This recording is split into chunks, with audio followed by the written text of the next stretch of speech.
எல்லாருக்கும் வணக்கம். ஸோ இன்னைக்கு பார்த்தீங்கன்னா 11th பாலிட்டி ஓகேங்களா. ஸோ 11th பாலிட்டியில் இன்னைக்கு பார்க்க போகிற டாபிக் என்ன அப்படின்னு பார்த்தீங்கன்னா சோசியல் ஜஸ்டிஸ் தான் ஓகேங்களா. சோசியல் ஜஸ்டிஸ் அப்படின்னா சமூக நீதி, அதை பற்றி நம்ம பார்க்க போகிறோம். ஸோ இது வந்து யூனிட் 8 அந்த இதுலையும் கவர் ஆகும் ஓகேங்களா. ரொம்ப ஒரு இம்பார்ட்டண்டான ஒரு லெசன் தான் இது ஓகேங்களா.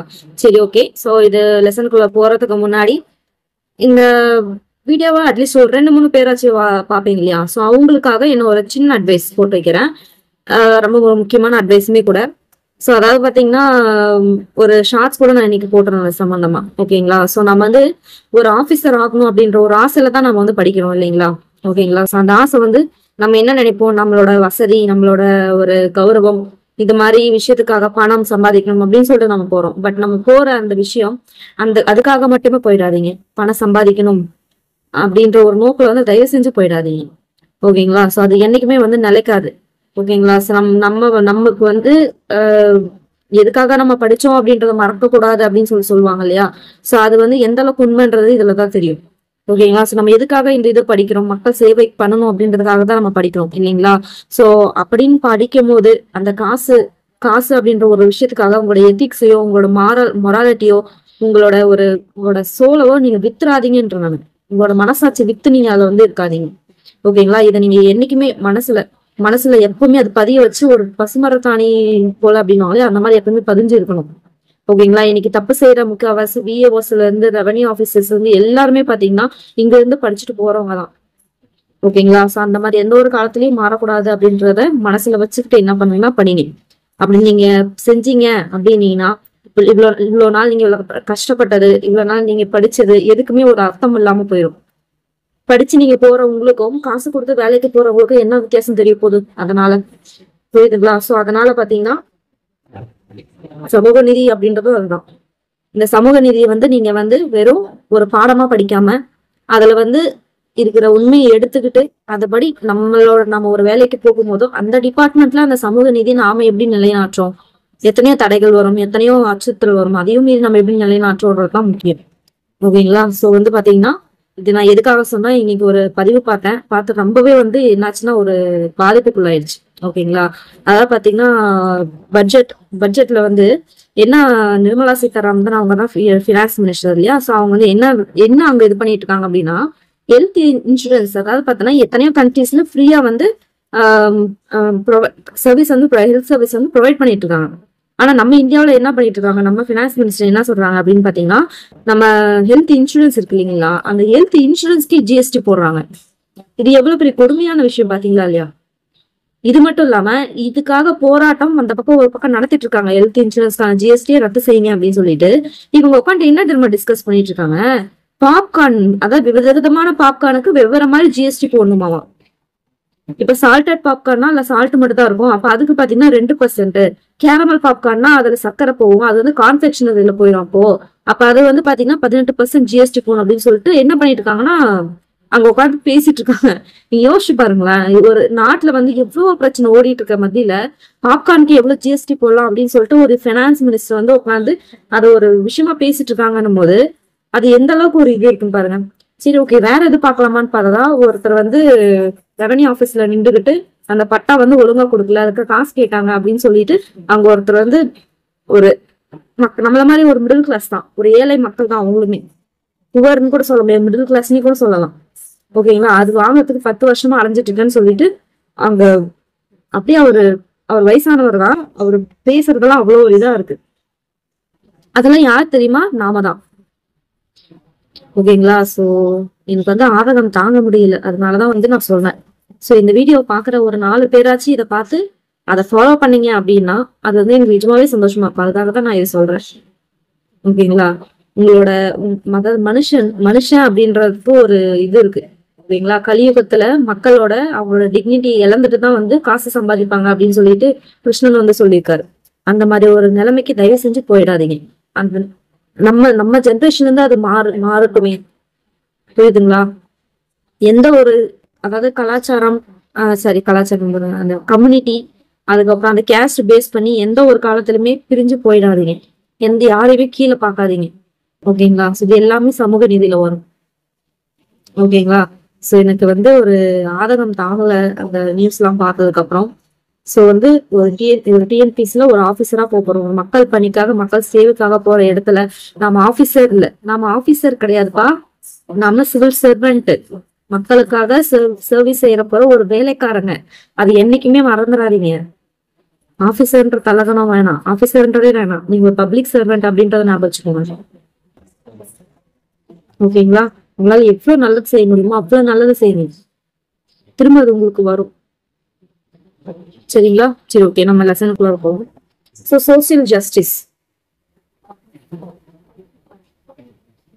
What do you mean by social justice? Social justice சமூக நீதி அப்படின்னா என்ன அப்படின்னு பார்த்தோம்னா, the negative values which are made by the society results in inequality and deviation among the people. ஓகேங்களா? ஸோ வந்து இந்த சொசைட்டியில வந்து அவங்களுக்குள்ளாரே ஏதோ ஒரு நெகட்டிவான ஒரு விஷயத்த வச்சு என்ன பண்றாங்க, இந்த சாதி, இந்த ரிலீஜன், அதை வச்சு என்ன பண்றாங்கன்னா அவங்களுக்குள்ளாரே வந்து ஒரு பேதமை வந்து உருவாக்கிக்கிறாங்க. அதான் வந்து பாத்தீங்கன்னா அந்த மாதிரி ஒரு விஷயத்த வந்து உருவாக்கிக்கிறாங்க. அந்த social power is the dominant phenomena in which leads to the cutthroat competition and absolute control of the subject. So it is in order to இந்த ஓவராலா பார்த்தோன்னா மக்களை வந்து ஆதிக்கம் பண்ற அளவுக்கு அது வந்து ஒரு நிலைமைக்கு வந்து போயிடுது. அந்த சோசியல் அந்த அளவுக்கு அது பவர் நம்ம கொடுத்து வச்சிருக்கோம். So it is in order to protect the social identity, the dominant communities endeavor to capture the power sector. ஓகேங்களா? ஸோ அப்போ அந்த டைம்ல பிராமின்ஸ் இருந்தாங்க, இப்போ எல்லாருமே இருக்காங்க. பட் அந்த டைம்ல பிராமின்ஸ் வந்து அந்த பவர் வந்து பிடிக்கணும் அப்படின்றதுக்காக அந்த சோசியல் ஐடென்டிட்டி யூஸ் பண்ணிக்கிட்டாங்க. பிராமணர் மட்டும்தான் வந்து அந்த மந்திரங்கள்லாம் ஓதணும், பிராமணருக்கு மட்டும்தான் வந்து அக்கௌண்டன்டா போகணும். ஸோ அந்த மாதிரி பாத்தீங்கன்னா இந்த கம்யூனிட்டியா அவங்களோட சோசியல் ஐடென்டிட்டியை வந்து அவங்க ஒரு டூலா யூஸ் பண்ண ஆரம்பிச்சுட்டாங்க. Among different communities in a plural society dominance of a single group is considered as unfair and adjust. உண்மைதானே?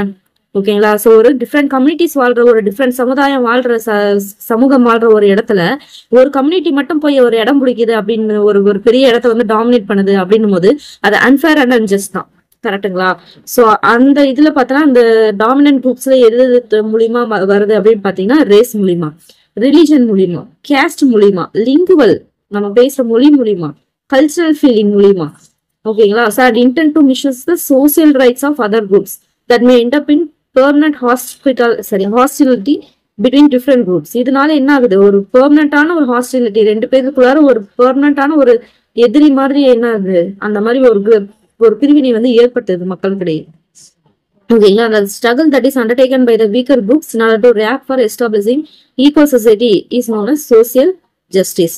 இதெல்லாம் பார்த்துட்டு இருந்த ஸ்கில்லான இந்த வீக்கர் சமூகம் இருப்பாங்க பாத்தீங்களா, அவங்க வந்து ஃபார் எக்ஸாம்பிள் பார்த்தோன்னா அம்பேத்கர் வந்து தலித் சமூகத்தை சேர்ந்தவர். அவர் என்ன பண்ணாரு, ஓகே இந்த மாதிரி நம்மளை போட்டு நசுக்குறாங்களே அப்படின்னு சொல்லிட்டு என்ன பண்ணாங்க, போராடினாரு, எழுந்து அதுக்காக போராட ஆரம்பிச்சாரு, ஸ்ட்ரகிள் பண்ண ஆரம்பிச்சாரு. எங்களுக்கு இதுக்கான ரைட்ஸ் வேணும்னு சொல்லிட்டு இது பண்ணி ஒரு ரைட்ஸ் வந்து கொண்டு வந்தாங்க. இந்த சொசைட்டில எங்களுக்கு ஈக்குவலான ஒரு இது வேணும், அந்தஸ்து வேணும்னு சொல்லிட்டு கொண்டு வந்தாங்க. அதுதான் சோசியல் ஜஸ்டிஸ். ஓகேங்களா? சோ ஒரு சமூக நீதி, சமூகத்துல எங்களுக்கும் வந்து ஒரு ஈக்குவலான ஒரு இது வேணும் வீக்கர் குரூப்பும் அப்படின்னு சொல்லிட்டு வரதா சோசியல் ஜஸ்டிஸ். ஓகேங்களா? ஜஸ்ட் பேசிக். ஏன்னா சோசியல் ஜஸ்டிஸ்னா என்னன்னு தெரியாம மொத்தமா நான் வந்து அந்த டாபிக் படிச்சுட்டு போறதுல ஒரு அர்த்தமே கிடையாது. ஓகேங்களா? சோ இது வந்து நம்ம படிக்கிறதோட தியரிட்டிக்கலா மட்டும் இல்லாம அதை பிராக்டிக்கலாவும் நம்ம இம்ப்ளிமெண்ட் பண்ணா மட்டும்தான் நம்ம வந்து பாத்தீங்கன்னா நம்ம படிக்கிற படிப்பு வந்து எதுக்காக படிச்சோன்றதை மறக்கூடாது அப்படின்ற ஒரு அந்த கோர்ஸ் வந்து ஒரு நியாயமான ஒரு விஷயம். ஓகேங்களா? சோ அதனால இது வந்து நீங்க கண்டிப்பா தெரிஞ்சுக்கிதான் ஆகும், வேற வழி கிடையாது. ஓகேங்களா? அடுத்து பாத்தீங்கன்னா சோ இந்த சோசியல் ஹைரார்கி எப்படிதான் வந்துச்சு, எப்படிதான் இவங்க இந்த மாதிரி பிரிகிற அளவுக்கு ஒரு சிஸ்டம் எப்படி கொண்டு வந்தாங்க, இதோட பேக்ரவுண்ட் என்ன அப்படின்னு பாத்தீங்கன்னா, அதாவது ancient Indian civilisation as evolve with varnashrama dharma அப்படின்ற ஒரு விஷயத்துல இருந்தா ஒரு ஏன்ஷியன்ட் இந்தியன் சிவிலைசேஷன் வந்து எவால்வ் ஆக ஆரம்பிச்சிச்சு. ஓகேங்களா? சோ இந்த விஷயம், இந்த வர்ணாசிரம தர்மா அப்படின்ற ஒரு விஷயம் தான் இந்த ஹைரார்கி அப்படின்ற ஒரு விஷயத்தை கொண்டு வந்துச்சு. அதாவது பார்த்தோன்னா அப்பர் ஸ்டேட்டா லோயர் ஸ்டேட்டா அப்படின்னு சொல்லிட்டு அது என்ன சொல்லுவாங்கன்னா 4 வர்ணா சிஸ்டம் அப்படின்னுவாங்க. இது நம்மளுக்கு நல்லாவே தெரியும். பிராமின்ஸ் ஃபர்ஸ்ட், அடுத்து சத்திரியர்கள் வருவாங்க, அடுத்து வைசியாஸ், அடுத்து சூத்ராஸ். இதுதான் வந்து ஹைரார்கி அப்படின்ற மாதிரி கொண்டு வந்தது இந்த வர்ணாசிரம தர்மா தான். அது வந்து 4 வர்ணா சிஸ்டம் அப்படின்னு சொல்லிட்டு சொல்லுவாங்க. ஓகேங்களா? So those section has been beyond this varna classification எல்லாமே என்னன்னு கொண்டு வந்தாங்க, schedule caste and schedule tribes சொல்லிட்டு கொண்டு வந்தாங்க. இந்த 4 தவிர செக்ஷன்ஸ் தவிர வரவங்க எல்லாருமே எஸ்சி எஸ்டி அப்படின்னு சொல்லி கொண்டு வந்தாங்க. During the colonial period, these depressed communities were classified as panjamas. ஓகேங்களா? So who are the victims of untouchability. பிரிட்டிஷ்காரங்க வந்து என்னன்னு சொன்னாங்க அப்படின்னு பார்த்தோம்னா அவங்கள பஞ்சமாஸ் அப்படின்னு சொல்லிட்டு அவங்களை கூப்பிட ஆரம்பிச்சாங்க. ஓகேங்களா? ஸோ அதாவது அன்டச்சபிலிட்டிக்கு விக்டிமா இருந்தவங்க இந்த பஞ்சமர்கள் தான். ஓகேங்களா? This division on the basis of birth has been inculcated and socialized along different phases of civilization from which inequality surfaced in the society. ஓகேங்களா, இந்த வந்து பார்த்தோன்னா அதாவது பிறப்பு மூலியமா வர இந்த பிரிவு வந்து பாத்தீங்கன்னா நிறைய இதுல டிஃப்ரெண்ட் ஒரு சிவிலைசேஷன் வந்து ஒவ்வொரு செஞ்சுரிக்கோ ஒரு இதுக்கோ மாறிட்டே வரும். ஸோ அப்ப அந்த டைம்ல வந்து அந்த இன்இக்வாலிட்டிஸ் வெவ்வேறு விதமா மாறி என்ன ஆகுது, அந்த சொசைட்டில வந்து சர்ஃபேஸ் ஆக ஆரம்பிக்குது, வர ஆரம்பிக்குது. ஓகேங்களா, இப்படிதான் பாத்தீங்கன்னா எங்க இருந்து ஸ்டார்ட் ஆச்சு பாத்தீங்கன்னா இந்த ஏன்ஷியன்ட் இந்தியாவில ஃபாலோ பண்ண அந்த வர்ணாசிரம தர்மம் மூலியமா வெவ்வேறு மாதிரி மாற்றம் அடைஞ்சு இப்ப இந்த நிலைமையில வந்து கொண்டு வந்துகிட்டு இருக்கு அப்படின்றாங்க. அதோட பேக்ரவுண்ட் என்னன்னு சொல்றாங்க. சரி, ஓகே. ஆர்டிகல் 1540 இது என்ன சொல்லுது அப்படின்னு பார்க்கலாம். So article 29(2) may not act as an obstacle in making special policy decision for socially and educationally backward communities or SC/ST people. அதாவது பாத்தீங்கன்னா 15 படிச்சிருப்போம். ஆர்டிகல் 15 என்னன்னு படிச்சிருப்போம், டிஸ்கிரிமினேஷன் பேஸ்ட் ஆன் ரிலிஜன் அந்த இது பார்த்துருக்கோம் இல்லையா. ஸோ அதை தான் வந்து இங்கே சொல்லியிருக்காங்க. ஸோ என்ன சொல்ல வராங்க அப்படின்னு பார்த்தீங்கன்னா article 29(2) may not act as an obstacle in making special policy decision for socially and educationally backward communities or SC/ST people. Okay, இந்த ஆர்டிகல் 29 நம்ம என்ன படிச்சிருக்கோம் அப்படின்னு பார்த்தீங்கன்னா protection of language, script and culture of minorities சொல்லி படிச்சிருக்கோம். So மைனாரிட்டியோட culture, அவங்களோட லாங்குவேஜ் அதை வந்து என்ன பண்ணக்கூடாது அப்படின்னு பார்த்தீங்கன்னா ப்ரொடக்ட் பண்ணணும் அப்படின்றதுக்காக இது படிச்சிருக்கோம். ஓகேங்களா, ஸோ அது வந்து பார்த்தீங்கன்னா SC/ST பீப்புளுக்கும் எஜுகேஷனலி பேக்வர்டா கம்யூனிட்டியா இருக்காங்க பார்த்தீங்களா. ஸோ அவங்க சோசியல் எஜுகேஷனல் பேக்வர்ட் கம்யூனிட்டிக்கு வந்து ஒரு தரங்களா இருக்காது அப்படின்ற சொல்றாங்க. ஓகேங்களா, ஸோ அடுத்து பார்த்தீங்கன்னா ஆர்டிகல் 1614 என்ன அப்படின்னு சொல்லுது பார்த்தீங்கன்னா this will not prevent any sort of appointment or reservation among backward communities if sufficient representation is not provided. So India is a subtropical subcontinent with very geographical atmosphere. So நிறைய language பேசுறாங்க அப்படின்றாங்க. அதாவது பாத்தீங்கன்னா மொத்தமா article 16 public எம்ப்ளாய்மெண்ட்ல பார்த்தோன்னா opportunities வந்து கொடுக்குறாங்க இல்லையா, அதை பத்தி பேசுறது இந்த ஆர்டிகல் 64. ஸோ அதான் வந்து சொல்றாங்க this will not prevent any sort of appointments or reservation among backward communities. ஓகேங்களா, ஸோ அதாவது ரிசர்வேஷன்ல அதாவது இந்த ரிசர்வேஷன் வந்து பாத்தீங்கன்னா பேக்வர்ட் கம்யூனிட்டிஸ்க்கு ஏதோ ரிசர்வேஷன் போடுவாங்க இல்லையா, ஸோ அதை போடுறதுல எந்த ஒரு பிரச்சனையும் கொண்டு வராது அப்படின்றாங்க. ஸோ அதே மாதிரி பாத்தீங்கன்னா if sufficient representation is not provide பண்ணல அப்படின்னு சொன்னா இது வந்து எதுவும் ப்ரிவென்ட் பண்ணாது அப்படின்றாங்க. ஸோ இந்தியான்றது நம்மளாவே தெரியும் சப்ட்ராபிக்கல்ஸ் ஒரு சப்கான்டினென்ட், அதே மாதிரி ஜியோகிராபிக்கல் அட்மாஸ்பியர் நிறைய வேரியா இருக்கிற ஒரு இடம் அப்படின்னு தெரியும். அதனால பீப்புள் பாத்தீங்கன்னா நிறைய லாங்குவேஜஸ் பேசுறாங்க, அவங்களுக்கும் ஒரு ஹெரிடிட்டி வேல்யூஸ் இதெல்லாமே இருக்குங்களா. So albeit of this factor inequalities existing due to varna system. இவ்வளவு விஷயம் இருந்தாலுமே அந்த வர்ணா சிஸ்டம் அப்படின்ற ஒரு விஷயத்தாலதான் என்ன பண்றாங்க எல்லாமே அந்த இன்இக்வாலிட்டின்ற ஒரு விஷயமே இருக்குது அப்படின்றாங்க. ஓகேங்களா, எவ்வளவோ லாங்குவேஜ் பேசினாலுமே இவ்வளவுதான் ஹெரிடிட்டி வேல்யூ இருந்தாலுமே அந்த வர்ணா சிஸ்டம் தான் இன்னும் ஆக்கிரமிச்சுட்டு இருக்கு. So it is in order to advance and develop the socio-economic condition of the downtrodden communities, Indian Constitution is having its ideal guidelines with a strong structural foundation.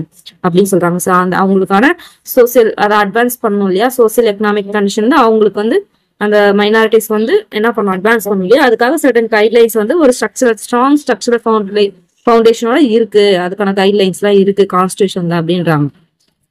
அடுத்து according to Indian Constitution, states which are having low technological development or inadequate natural resources can make their own special policy for holistic advancement அப்படின்னு சொல்றாங்க. ஓகேங்களா, so அந்த மாதிரி low technology டெவலப்மெண்ட்டோ இல்லை இந்த மாதிரி இல்லாத ஒரு ஸ்டேட்டா இருந்துச்சுன்னா அவங்க ஓனா வந்து என்ன பண்ணலாம், அவங்க அட்வான்ஸ்மெண்ட்காக பாலிசி வந்து கொண்டு வரதுக்கு அவங்க வந்து வாய்ப்பும் கொடுத்துருக்காங்க அப்படின்னு சொல்லியிருக்காங்க. ஸோ அதான் வந்து கொஞ்சம் நிறைய வந்து இதை சொல்லியிருக்காங்க. ஸோ இது வந்து ஒரு கதை மாதிரி தான் போகும். ஓகேங்களா, என்னென்ன மாதிரிலாம் சிஸ்டம் இது பண்ணியிருக்காங்க, வர்ணா சிஸ்டம் வந்து எந்த அளவுக்கு வந்து அஃபெக்ட் பண்ணியிருக்கு அப்படின்ற மாதிரி அந்த மாதிரி இருக்கும். அடுத்து பாருங்க, இது பாருங்க economic condition and status is one among the reason for the bridge created in European society. ஓகேங்களா, ஸோ யூரோப்பியன் சொசைட்டில ஒரு அவங்களுக்கு நடுவில் ஒரு ஏதோ ஒரு தடங்கள் இருக்கு அப்படின்னா அது காரணம் என்னன்னு பார்த்தீங்கன்னா எக்கனாமிக் கண்டிஷன் அண்ட் ஸ்டேட்டஸ். ஆனா இந்தியாவை பொறுத்த வரைக்கும் என்ன தெரியுமா பேஸ் பண்ணி இருக்கு தெரியுமா, Purusha Sukta Rigveda and particularly 4 varna system. ஓகேங்களா, ஸோ அதாவது ஒரு யூரோப்பியன் சிஸ்டம் போய் பார்த்து சொசைட்டி போய் பார்த்தாங்கன்னா அவங்களோட எக்கனாமிக் கண்டிஷன் அவங்களோட ஸ்டேட்டஸ் வச்சு மட்டும்தான் பிரிச்சு பார்த்துருப்பாங்க. ஆனா நம்ம இந்தியாவில் மட்டும்தான் நீ எவ்வளவு பணக்காரனா இரு, நீ அந்த கேஸ்டா இருந்தா நீ வேற ஆள், அந்த மாதிரிதான். ஸோ அந்த ரிக்வேதா அதாவது Purusha Sukta of Rigveda particularly 4 varna system இதை பேஸ் பண்ணி தான் என்னது பிரிவினையே இருக்கு அப்படின்றாங்க. ஓகேங்களா, ஸோ அதனாலதான் வந்து பாத்தீங்கன்னா இந்த வர்ணா சிஸ்டம் என்ன பண்ணுது அப்படின்னு பாத்தீங்கன்னா ஒரு இண்டிவிஜுவலுக்கான ரைட்ஸ் அவங்களோட வேல்யூ வந்து போய் அவங்க அட்டைன் பண்றதுக்கு வந்து ஒரு பெரிய தடங்களாவே இருக்கு அப்படின்னு சொல்றாங்க. ஓகேங்களா. ஸோ அதே மாதிரி பாத்தீங்கன்னா Indian constitution in this record is implementing all it's supervisory mechanism and also is delivering distributive justice. ஓகேங்களா. ஸோ டிஸ்ட்ரிபியூட்டிவ் ஜஸ்டிஸ் வந்து வழங்குது அப்படின்றாங்க. அது என்ன வழங்குதுன்னு தெரியல, ஒரு நாள் நடந்தா தெரியல. ஸோ ஒரு லார்ஜஸ்ட் டெமோக்ரஸி இருக்கு, ஒரு டெமோக்ரஸி இருக்குன்னா அதோட மோட்டோ வந்து டிஸ்ட்ரிபியூட்டிவ் ஜஸ்டிஸ், அதாவது டிஸ்ட்ரிபியூட்டிவ் ஜஸ்டிஸை டெலிவர் பண்றது தான் அதோட மோட்டோ அப்படின்னு சொல்றாங்க. ஸோ இந்த ஜஸ்டிஸ் மூலியமா என்ன பண்ணலாம் அப்படின்னு பாத்தீங்கன்னா அந்த கேஸ்ட் டிஸ்டிங்ஸ், அந்த வர்ணா சிஸ்டம் மூலியமா இருக்கிற அந்த காஸ்ட் சிஸ்டத்தை டிஸ்டிங்ஸ்னா என்ன பண்ணலாம், பீட் அவுட் பண்ணலாம், தூக்கி எறியலாம், களை எடுக்கலாம் அப்படின்ற மாதிரி சொல்றாங்க. ஓகேங்களா. Democratic values in Indian constitution protection delicate. Okay, இதெல்லாம் தேவையில்ல, இது கதையா தான் இருக்கும். So hence vibrant social justice in India products national integration from which distributive justice and democratic values are concretized. சரி, ஓகே, அதே தான் சொல்லியிருக்காங்க. ஸோ இது பார்த்துக்கோங்க, இந்த பாக்ஸ்னாவே முக்கியம். ஸோ இந்த லெசன்ல மேக்ஸிமம் பாக்ஸ்ல இருக்க கொஸ்டின்லாம் கேட்டிருக்காங்க. ஃபார் எக்ஸாம்பிள் பாத்தீங்கன்னா இப்ப 2024 கேட்டாங்க அந்த கொஸ்டின், இது கூட கேட்டிருந்தாங்க. இந்த பாக்ஸ் இருக்கீங்களா, இது மேத்ஸ்ல கேட்டிருந்தாங்க. இந்த law of people theory of justice நினைக்கிறேன், இதுல ரெண்டுத்துல ஏதோ ஒன்று மேட்ச்ல வந்து கேட்டிருந்தாங்க. ஸோ மேக்ஸிமம் பாக்ஸ்ல இருக்கிறத பாருங்க, அதை பாருங்க. இப்ப இந்த 2024 கேட்டாங்க இல்லையா, குரூப் 2லயோ குரூப் 4லயோ கேட்டிருந்தாங்க. பட் இப்ப கேட்டிருந்தாங்க, இந்த கொஸ்டின் கேட்டிருந்தாங்க. காக்கா கலெக்டர் ஃபர்ஸ்ட் கம்யூனல் இது. ஓகேங்களா. ஸோ அதே மாதிரி பாத்தீங்கன்னா இங்க பாருங்க,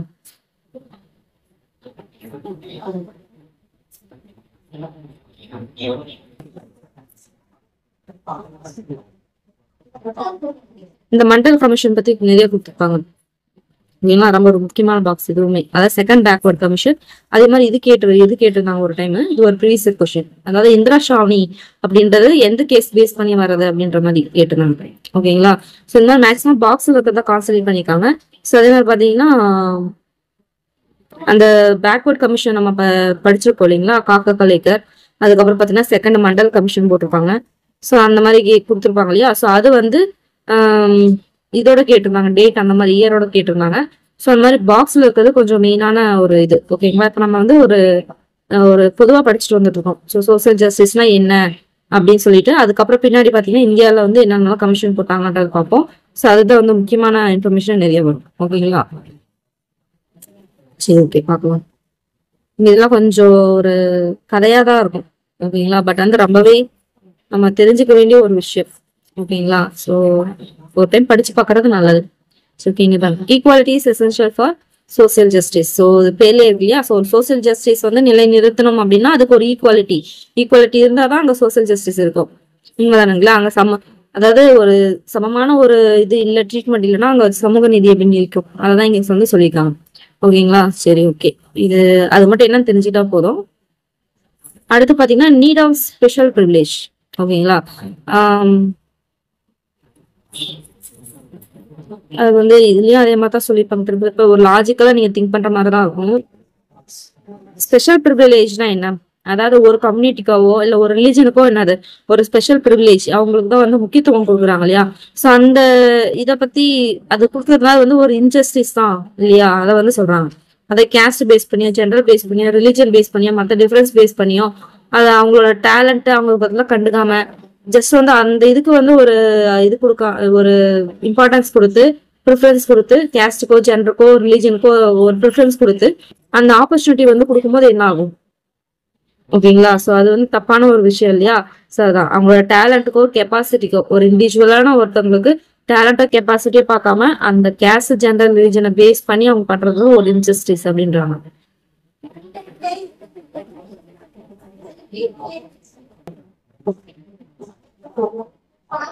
ஓகே, இது பாருங்க. Inequalities and discriminative practice which prevail in the society are artificial and are known as prejudices. இது ஓகேங்களா. அதாவது பாத்தீங்கன்னா அங்க இன்இக்வாலிட்டி அதே மாதிரி டிஸ்கிரிமினேட்டிவ் ப்ராக்டிஸ் நடக்குது இல்லையா, அதை வந்து ஆர்டிபிஷியலான ஒரு விஷயம், இயற்கையிலேயே அது இல்லாத ஒரு விஷயம். ஓகேங்களா. நம்ம சொல்லுவோம் சங்க காலத்துலலாம் நம்ம ஜாதி அப்படின்ற ஒரு விஷயத்தையும் நம்ம ஃபாலோ பண்ணவே கிடையாது. ஓகேங்களா. ஸோ அந்த வர்ணா சிஸ்டம் அப்படின்றது வந்து பாத்தீங்கன்னா வந்ததுல இருந்து தான் அந்த விஷயமே வந்து வந்துச்சு. சொன்னா நம்ம சங்ககாலம் அப்படின்னு சொல்லுவோம் இல்லையா, அந்த சங்க காலத்துல அந்த மாதிரி ஒரு விஷயமே இல்லை. ஓகேங்களா. ஸோ அந்த இது பாத்தீங்கன்னா இப்ப சொசைட்டில இருக்கிறது வந்து ஆர்டிபிஷியலா இப்ப அந்த டைம்ல கொண்டு வந்ததுதான். இயற்கையாவே அது இல்லை, அதான் ஆர்டிபிஷியல் இருந்தாங்க. அதை ப்ரீஜுடிஷியஸ் அப்படின்னு சொல்றாங்க. ஓகேங்களா. சரி, ஓகே. ஜஸ்ட் டிஸ்ட்ரிபியூஷன் இது அந்த அளவுக்கு வந்து கிடையாது.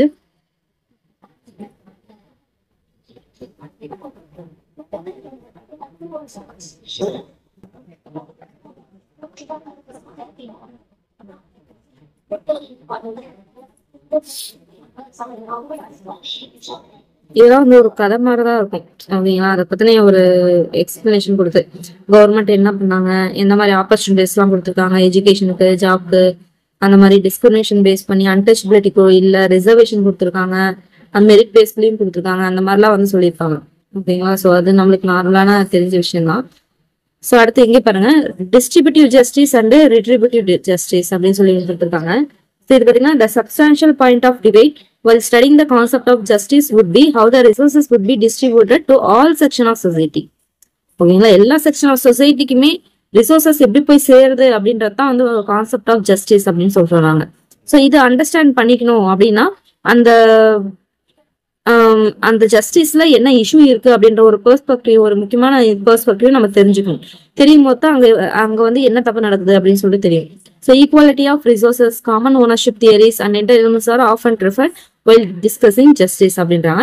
ஸோ அந்த கான்செப்ட் வந்து கொடுத்துருக்காங்க. ஸோ ஜஸ்டிஸ்ல அந்த கான்செப்ட் ஒண்ணு இருக்கு இல்லையா, அந்த கான்செப்ட் என்ன அப்படின்னு மட்டும் நம்ம வந்து பேசிக்கா தெரிஞ்சுக்கலாம் ஓகேங்களா. ஸோ இது வந்து ஸ்டேட்மெண்ட்ல கேட்கறதுக்கு வாய்ப்பு இருக்கு ஓகேங்களா, ஆனால் தெரிஞ்சுக்கலாம். ஸோ ஈக்குவாலிட்டி ஆஃப் ரிசோர்சஸ் பேர்ல இருக்கு இல்லையா. ஸோ ரிசோர்சஸ் வந்து எந்த ஒரு பாரபட்சமும் இல்லாம எல்லா சொசைட்டியுமே ஹை டு லோயர் அப்படின்னு சொல்லிட்டு இவங்க பிரிச்சு வச்சிருக்காங்க இல்லையா, எல்லாத்துக்குமே இப்போ எல்லா சொசைட்டிக்குமே போய் சேரணும். அதுதான் ஈக்குவாலிட்டி ஆஃப் ரிசோர்சஸ் ஓகேங்களா. ஸோ அதாவது பாத்தீங்கன்னா ஜெண்டர் பேஸ் பண்ணியோ ரிலிஜன் பேஸ் பண்ணியோ இல்ல கேஸ்ட் பேஸ் பண்ணியோ என்ன பண்ணக்கூடாது, அந்த ரிசோர்சஸ் வந்து கொடுக்கறதுல டிஸ்ட்ரிபியூட் ஆகிறதுல வந்து இது ஆகக்கூடாது அப்படின்னு சொல்றதுதான் இது.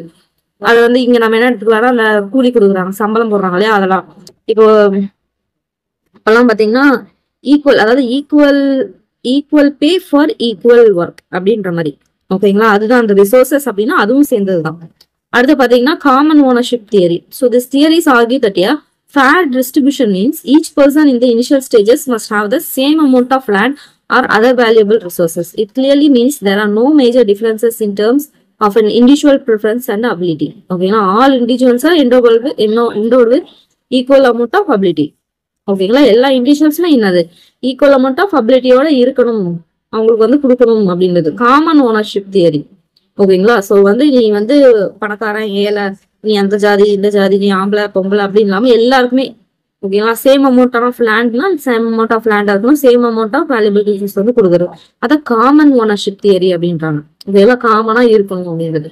அடுத்து என்டைட்டில்மெண்ட் தியரி அப்படின்னா it defines just distribution when land or any other resources disposed must be historically justified இருக்கணும் அப்படின்றாங்க ஓகேங்களா. So individuals who have never had the ownership of land or other resources can appropriate it by voluntarily transfer between among themselves. இப்ப நான் வந்து இருக்கேன் அப்படின்னு பாத்தீங்கன்னு வச்சுக்கோங்களேன், நான் வந்து பெரிய ஜமீன்தாரா இருந்தேன் ஓகேங்களா. சோ அப்ப வந்து எங்கிட்ட ஒரு 100கணக்கான ஏக்கர்ல இருக்கு, பக்கத்துல ஒருத்தவங்க இருக்காங்க, அவங்க வந்து சுத்தமாவே இல்ல அப்படின்னும் போது என்ன பண்ணலாம், பிரிச்சு கொடுக்கலாம், ஒன்றும் தப்பு கிடையாது இல்லையா. ஸோ அந்த மாதிரி வந்து தேவையான அளவுக்கு நம்ம பிரிச்சு கொடுக்கறது தப்பு கிடையாது, வாலண்டியர் ஆகும் ஓகேங்களா. ஸோ வாலண்டியர் என்ன பண்ண நம்ம பிரிச்சு கொடுக்கணும். ஆல் திஸ் அதான் வந்து சொல்றாங்க என்டைட்டில்மெண்ட் தியரி அப்படின்னு சொல்லிட்டு ஓகேங்களா. So individuals who have never had ownership of land or other resources can appropriate it by voluntarily transfer between among themselves. அவங்களுக்குள்ள என்னது வாலண்டியரியா டிரான்ஸ்ஃபர் பண்ணிக்கலாம். So transfer of resources for them must be absolutely voluntary. அதான் entitlement தியரின்றாங்க. Absolutely voluntary, அவங்களாம் முன் வந்து செய்யணும் கொடுக்குறவங்க ஓகேங்களா. அதான் என்டைட்டில்மெண்ட் தியரின்றாங்க. ஸோ அந்த 3 தியரி என்ன அர்த்தம் அப்படின்றத தெரிஞ்சுக்கோங்க, பேர்லயே இருக்கும். ஸோ ஒன்றும் ரொம்ப கஷ்டம் கிடையாது.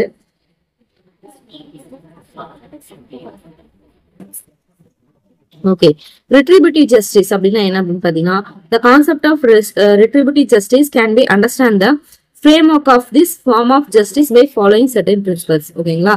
ஸோ அது என்னென்ன பிரின்சிபல்ஸ் அப்படின்னு சொல்லிட்டு பார்க்கலாம். Those who have committed wrongful acts, serious crimes do deserve harsh punishment quite proportionate to the crime. உண்மைதான் இல்லையா. ஸோ அவங்க வந்து எந்த கிரைம் வந்து எந்த லெவலுக்கு இருக்கோ அதுக்கேற்ற தண்டனை அவங்களுக்கு கண்டிப்பா இருக்கணும் ஓகேங்களா. ஸோ அது ஒரு பாயிண்ட். அடுத்து it is morally good when a legitimate punishment gives the culprit a stern punishment what that person deserves, no matter whether the punitive action against wrongdoers is compared with others or not. Punishment is necessary as moral good ஓகேங்களா. So அதாவது பார்த்தா அது morally வந்து good தான், morally அது வந்து ஒரு நல்ல விஷயம் தான் ஓகேங்களா. ஸோ லெஜிட்டிமேட் பனிஷ்மர், ஓகே, பனிஷர், ஓகேங்களா. ஸோ அதாவது பாத்தீங்கன்னா இப்ப கோர்ட் இருக்காங்க, கோர்ட் தான் வந்து லெஜிட்டிமேட் பனிஷ்மர்னு எடுத்துக்கலாமா, ஏன்னா அவங்க தான் வந்து தண்டனை கொடுப்பாங்க. அவங்க என்ன பண்ண அந்த கல்பிரிட்டுக்கு டிசர்வ் பண்ற அந்த கல்பிரிட் என்ன தப்பு பண்ணாரோ அதுக்கேத்த டிசர்வ் பண்ண அந்த பனிஷ்மெண்ட் கண்டிப்பா கொடுக்கணும், அது மாரல்லி குட், ஓகேங்களா. ஸோ அப்படின்னு சொல்லி சொல்றாங்க. So it does not encourage punishing the innocent intentionally and also disapproves inflicting large punishment on wrong ways disproportionately, ஓகேங்களா. அதுக்காக என்ன அர்த்தம் கிடையாது, இன்னோசென்ட்டை இன்டென்ஷனலா பனிஷ் பண்ணும் அப்படின்றத வந்து என்கரேஜ் பண்றதும் கிடையாது. அதே மாதிரி பார்த்தோம்னா தப்பு செஞ்சவங்களுக்கு மீறி இப்ப வந்து பார்த்தோன்னா ஏதோ வந்து பெட்டிகளில் போய் ஏதோ பசிக்கோ ஏதோ திருடிட்டான்னு வச்சோம் அப்படின்னா, இவன் திருடிட்டான் அப்படின்றத மட்டும் வச்சு என்ன பண்ணக்கூடாது, அவனுக்கு தூக்கு தண்டனை கொடுத்துருங்க அப்படின்னு சொல்லக்கூடாது, புரியுதுங்களா. அதே மாதிரி பாத்தீங்கன்னா ஒரு பொண்ணு வந்து ரேப் பண்ணிட்டாங்க அப்படின்னா அந்த பொண்ணு உயிரோட தானே இருக்கு, சாகல இல்ல, எதுவுமே ஆகல இல்ல. சோ அதனால வந்து அவனுக்கு ஒண்ணு அந்த அளவுக்கு பெரிய தண்டனை வேணாம் அப்படின்றது மாதிரி சொல்லக்கூடாது, ஓகேங்களா. சோ அந்த இதுக்கு வந்து கரெக்டா பார்த்து பண்ணணும், ஓகேங்களா. சோ ஒரு சின்ன விஷயத்துக்கு வந்து லார்ஜ் பனிஷ்மெண்ட் வந்து இன்ஃப்ளிக்ட் பண்ணக்கூடாது. அதுக்கு ஏத்த மாதிரிதான் அப்ப வந்து அவன் திருட்டான் அப்படின்னா அவனுக்கு என்ன பண்ணும், திருடக்கூடாது அப்படின்னு சொல்லிட்டு 1 மாசம் ஜெயிலு இல்ல இவ்வளவு ஃபைன் போட்டு என்ன பண்ணும், அவன் வந்து அனுப்பிவிடணும். அந்த மாதிரி அவங்க செஞ்ச தப்புக்கு ஏத்த மாதிரி தான் அவங்களுக்கு வந்து இது கொடுக்கணும். அதுதான் வந்து சோசியல் ஜஸ்டிஸ் அப்படின்றாங்க. சோ அதுதான் என்ன சொல்றாங்க அப்படின்னு பாத்தீங்கன்னா ரெட்ரிபியூட்டிவ் ஜஸ்டிஸ் அப்படின்றாங்க, ஓகேங்களா. So even though the idea of retributive justice played vital role in theorizing punishment and justice for some time, some of its pivotal features such as proportionality, normative status of suffering and the ultimate justification of retributive becomes highly contentious. So இது தேவையில்ல, அதுக்காக தான் அடுத்து பாத்தீங்கன்னா retributive justice as a mode operandi to establish justice was firmly rejected in our constitution itself, ஓகேங்களா. So இதை வந்து கான்ஸ்டிடியூஷன்ல reject பண்ணிட்டாங்க அப்படின்றாங்க. அதாவது என்ன சொல்றாங்க அப்படின்னு பாத்தீங்கன்னா retributive justiceல அந்த பனிஷ்மெண்ட் வந்து வயலண்ட் மெத்தட்ல வந்து கொடுக்குறாங்க இல்லையா. சோ அந்த வயலண்ட் மெத்தட் வந்து இருக்கக்கூடாது அப்படின்னு சொல்லிட்டு கான்ஸ்டிடியூஷன் எழுதுனாங்க இல்லையா, ஆர்கிடெக்ட் ஆஃப் அவர் கான்ஸ்டிடியூஷன் வந்து எழுதுனாங்க இல்லையா. சோ அவங்க வந்து அதை ஃபர்மா பிலீவ் பண்ணாங்க, ஓகேங்களா. சோ வயலண்ட் மெத்தட்ல எந்த இதுவுமே பீஸ்ஃபுல்லான ஒரு விஷயத்த வந்து கொண்டு வராது, அதுக்கான சொல்யூஷன் வந்து அது கிடையாது அப்படின்னு சொல்லிட்டு அவங்க கொண்டு வந்தாங்க, ஓகேங்களா. சோ அதுதான் அவங்க பண்ண மிகப்பெரிய தப்புன்னு நான் சொல்றேன்.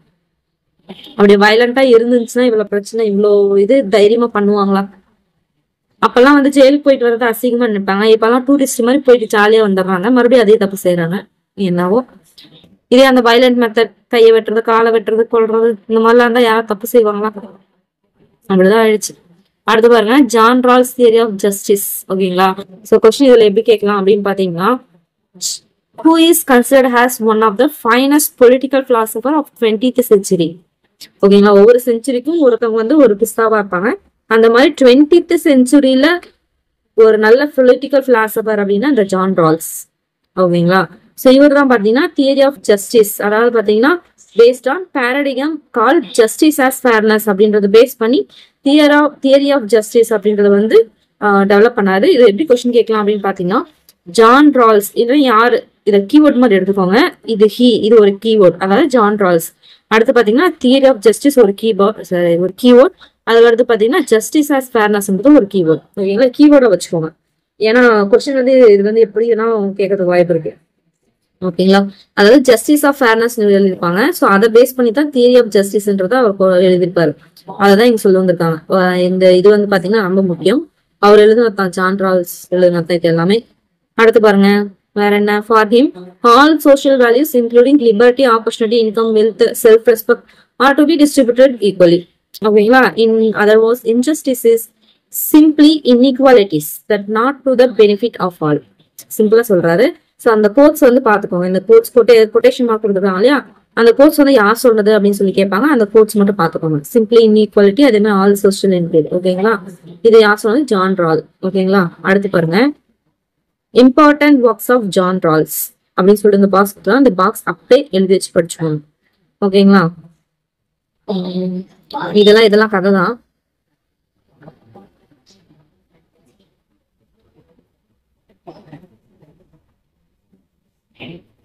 அப்படி இது பாருங்க, அதாவது ஸ்டேட்மெண்ட் எப்படி கேட்டிருந்தாங்க எப்படின்னா, மைக்ரேட்டட் பீப்புள், அதாவது migrated people are also having certain rights in alienation கொடுக்குறாங்க இல்லையா, இது இருக்கா இல்லையா அப்படின்ற மாதிரி ஸ்டேட்மெண்ட் கேட்டிருந்தாங்க.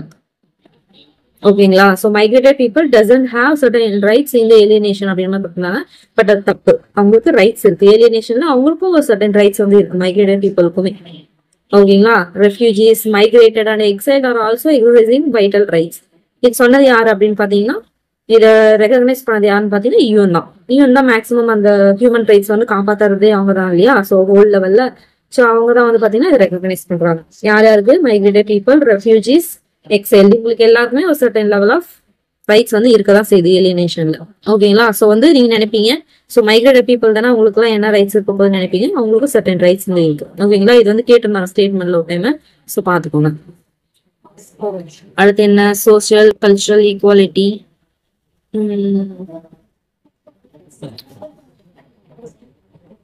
ஒண்ணும் கிடையாது, ஈக்குவாலிட்டியா இருக்கும் எல்லாத்துலயுமே அப்படின்றதுதான் சொல்லியிருப்பாங்க. ஸோ நம்மளது என்ன இஷ்யூ, வேற என்ன? அன்எம்ப்ளாய்மெண்ட், அதே மாதிரி விமனுக்கு ரைட் டு ப்ராப்பர்ட்டி ரெடியூஸ் பண்றது, அதே மாதிரி லோ லெவல்ல விமனை கொண்டு போய் வைக்கிறது. மக்களே, நீங்க படிக்கிறவங்க எத்தனையோ பசங்க இருப்பீங்க இல்லையா. ஸோ அந்த மாதிரி ஒரு எண்ணத்தை கொண்டு வரவே வராதீங்க. ஓகேங்களா.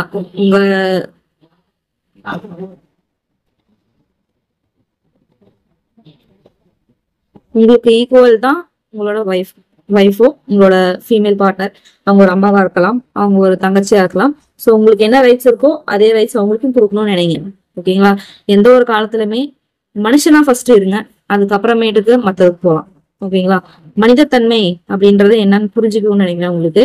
அதை தயவு செஞ்சு ஃபாலோ பண்ணுங்க. ஓகேங்களா. உங்ககிட்ட இருந்து கொண்டு போங்க. ஓகேங்களா. உங்க வீட்டுல வந்து அம்மா வந்து உடம்பு முடியாம இருக்காங்க அப்படின்னா, நான் வந்து பையன், நான் வேலை செய்ய மாட்டேன் அப்படின்னு நினைக்காதீங்க. இப்ப வீடு கூட்டுங்க, ஒன்றும் தப்பு கிடையாது. எங்க தம்பிங்களா செய்வானுங்க. ஓகேங்களா. ஸோ அந்த மாதிரி வந்து இருங்க, அந்த மாதிரி கத்துக்கோங்க. உங்க ஜென்ரேஷன் வந்து கொண்டு வாங்க. ஓகேங்களா. ஸோ அடுத்த உங்க ஜென்ரேஷன்ல உங்க பையன் வந்து நினைக்க கூடாது.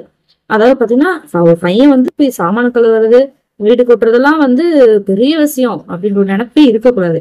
சாதாரணமான ஒரு விஷயம் அது அப்படின்னு சொல்லிட்டு நினைக்க வைக்கணும். உங்க வீட்டு பொம்பளைங்களே, பாட்டிங்க, அவங்க பெரியமாங்க, அவங்க சித்திங்களே இருப்பாங்க சில பேர், என்ன ஆம்பளை பையனை போய் இந்த வேலை செய்ய வைக்கிறேன், அவங்க எல்லாம் கொஞ்சம் தூரம் தள்ளி வைங்க. ஓகேங்களா. ஸோ இதெல்லாம் வந்து இதுவும் சோசியல் ஜஸ்டிஸ் தான். ஓகேங்களா. சரி, எப்பவுமே அந்த ஒரு இதுல வந்து கொண்டு வந்துடாதீங்க. ஏன்னா வந்து ஒரு நேஷன் இருக்கு அப்படின்னா, அந்த நேஷன் அதோட நல்ல விஷயம் எங்க ஸ்டார்ட் ஆகும்னா ஒரு வீட்டுல இருந்து தான் ஸ்டார்ட் ஆகும். அந்த வீட்டுக்குள்ளார இருக்க சூழ்நிலையை பேஸ் பண்ணி தான் எல்லாம் சேர்ந்துதான் பாத்தீங்கன்னா என்ன ஆகும், ஒரு நேஷன். சும்மா அதுதான் ஃபண்டமெண்டல் திங். என்ன, நம்ம ஒரு குடும்பம் இருக்கோம்னா நம்ம குடும்பம்ல ஒரு 10 குடும்பம் சேர்ந்துச்சுன்னா தான் ஒரு ஸ்ட்ரீட்டு, ஒரு ஸ்ட்ரீட்லாம் ஒன்னா சேர்ந்ததுதான் ஒரு வில்லேஜ், ஒரு வில்லேஜ் எல்லாம் ஒன்னா சேர்ந்தது தான் ஒரு டிஸ்ட்ரிக்ட், தாலுக்கு, அந்த டிஸ்ட்ரிக்ட் எல்லாம் ஒன்னா சேர்ந்தது தான் ஒரு ஸ்டேட் எல்லாம் சேர்ந்தது தான் நம்ம நாடு. ஸோ அப்ப அந்த ஒவ்வொரு வீட்லயுமே ஓகேங்களா நம்ம இம்பார்ட்டன்ஸ் கொடுக்கும்போது தன்னால நம்ம நாடு வந்து சொர்க்கமா மாறும். ஓகேங்களா. அது உங்ககிட்ட இருந்து ஆரம்பிங்க. ஓகேங்களா. நான் மாறதுனால மட்டும் இவங்க மாறிடுவாங்களா அப்படின்னு நினைக்காதீங்க. ஒவ்வொருத்தரும் அப்படி நினைச்சாங்கன்னா எல்லாமே ஒண்ணும் இல்லாம தான் போவாங்க. சரியா. ஓகே, அடுத்து பார்க்கலாம். அதுதான் வந்து இப்ப நான் சொன்னேன், அதுதான் மெயின் இஷ்யூனே சொல்றாங்க. இங்கேயும் சொல்லியிருக்காங்க பாருங்க. நான் வந்து கதையான்னு மட்டும் சொல்லலை, இங்க கொடுத்துருக்காங்க பாருங்க. அதாவது many parts of India the status of women is at lower level, education, employment, right to property are refers to women. சரிங்களா. If the situation extends and established as our culture அப்படின்னு சொல்லி கொண்டு போனோம் அப்படின்னா கண்டிப்பா இந்தியாவில ஒரு பெரிய கேட்டாஸ்ட்ரோபி நடக்க வாய்ப்பு இருக்கு. அது திருப்பவே முடியாது. மே நாட் பி அவர்டட் அப்படின்றாங்க. If inequality and discrimination is stamped as our culture value, the path of equality may be at crossroads and cannot be attained at all அப்படின்றாங்க. ஓகேங்களா. நான் ஒரு டிஸ்கிரிமினேட் பண்றோம், ஒரு ஜெண்டர் பேஸ் பண்ணி, caste base பண்ணி, religion base பண்ணி நான் ஒரு டிஸ்கிரிமினேஷன் பண்றோம், பண்ணிட்டு அது ஒரு கல்ச்சரல், நான் என்னோட கல்ச்சரல் வேல்யூ அது அப்படின்னு சொல்றோம் அப்படின்னா அது எவ்வளவு மட்டமான ஒரு விஷயம்னு சொல்லிட்டு படிச்சவங்க நீங்க யோசிச்சு பாருங்க. ஓகேங்களா. எவ்வளவு படிச்சுட்டு வந்து புக்கை திறந்தோடனே அன்டச்சபிலிட்டி இஸ் சின் அதெல்லாமே படிச்சுட்டு கடைசியா வந்து அவன் அந்த கேஸ்ட் அப்படின்னு சொல்லிட்டு நீங்களே பேசும்போது மத்தவங்க எப்படி உங்களை ஃபாலோ பண்ணுவாங்கன்னு நினைக்கிறீங்க? அப்புறம் படிச்சதுக்கான வேல்யூ என்ன இருக்கு? புரிஞ்சுதுங்களா. சரி, okay. Economic equality. So economic equality பேர்லயே இருக்கு. ஓகேங்களா. So economic equality can be identify by individual income and value of property he possess in the society. அந்த சொசைட்டில ஒரு இண்டிவிஜுவல் எவ்வளவு ப்ராப்பர்ட்டி பேஸ் வச்சிருக்காங்க, எவ்வளவு வேல்யூ வந்து வச்சிருக்காங்க, எவ்வளவு இன்கம் வாங்குறாங்கன்றத பேஸ் பண்ணி தான் என்னது எக்கனாமிக் ஈக்குவாலிட்டி வந்து ஐடென்டிஃபை பண்றாங்க. So otherwise the gap between rich people community and poor may indicate the status of economic equality. உண்மைதானே. ஸோ அந்த ஸ்டேட்டஸ் வந்து எக்கனாமிக், அவங்க எவ்வளவு சம்பாதிக்கிறாங்க, எவ்வளவு சொத்து வச்சிருக்காங்கன்றத பேஸ் பண்ணிட்டு அவங்க ரிச்சா புவரா அப்படின்ற ஒரு இன்இக்வாலிட்டி வருது. So further, by calculating number of people under poverty line, we may draw strong inference and resolution. ஓகேங்களா? So this kind of identification is widespread among the nation அப்படின்னு சொல்றாங்க. ஓகேங்களா? இது வைட் ஸ்ப்ரெட். அந்த பாவர்ட்டி லைன்ல under poverty லைன்ல இருக்கவங்களுக்கு இருக்காங்களா அப்படின்னு பாத்தீங்கன்னா இருக்காங்க, நிறையவே இருக்காங்க.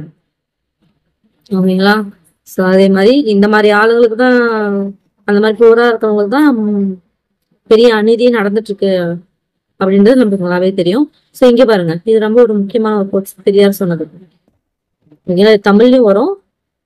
Human respected on the basis of caste which he belongs to is barbarian and anti human thinking. ஓகேங்களா?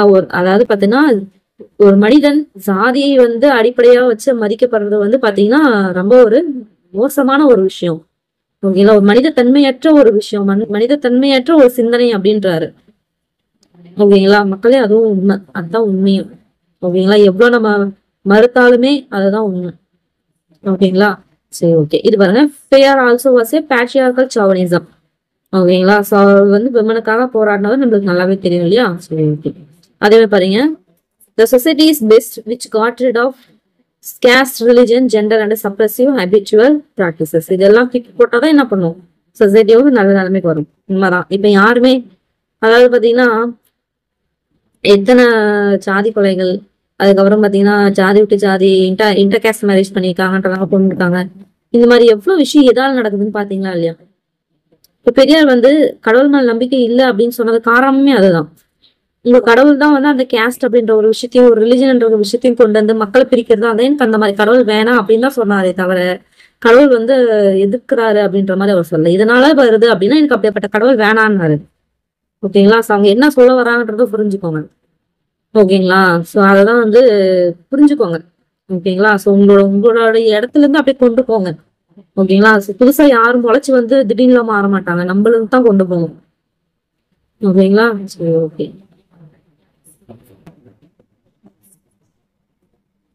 இதெல்லாம் கொஞ்சம் கதை தான்.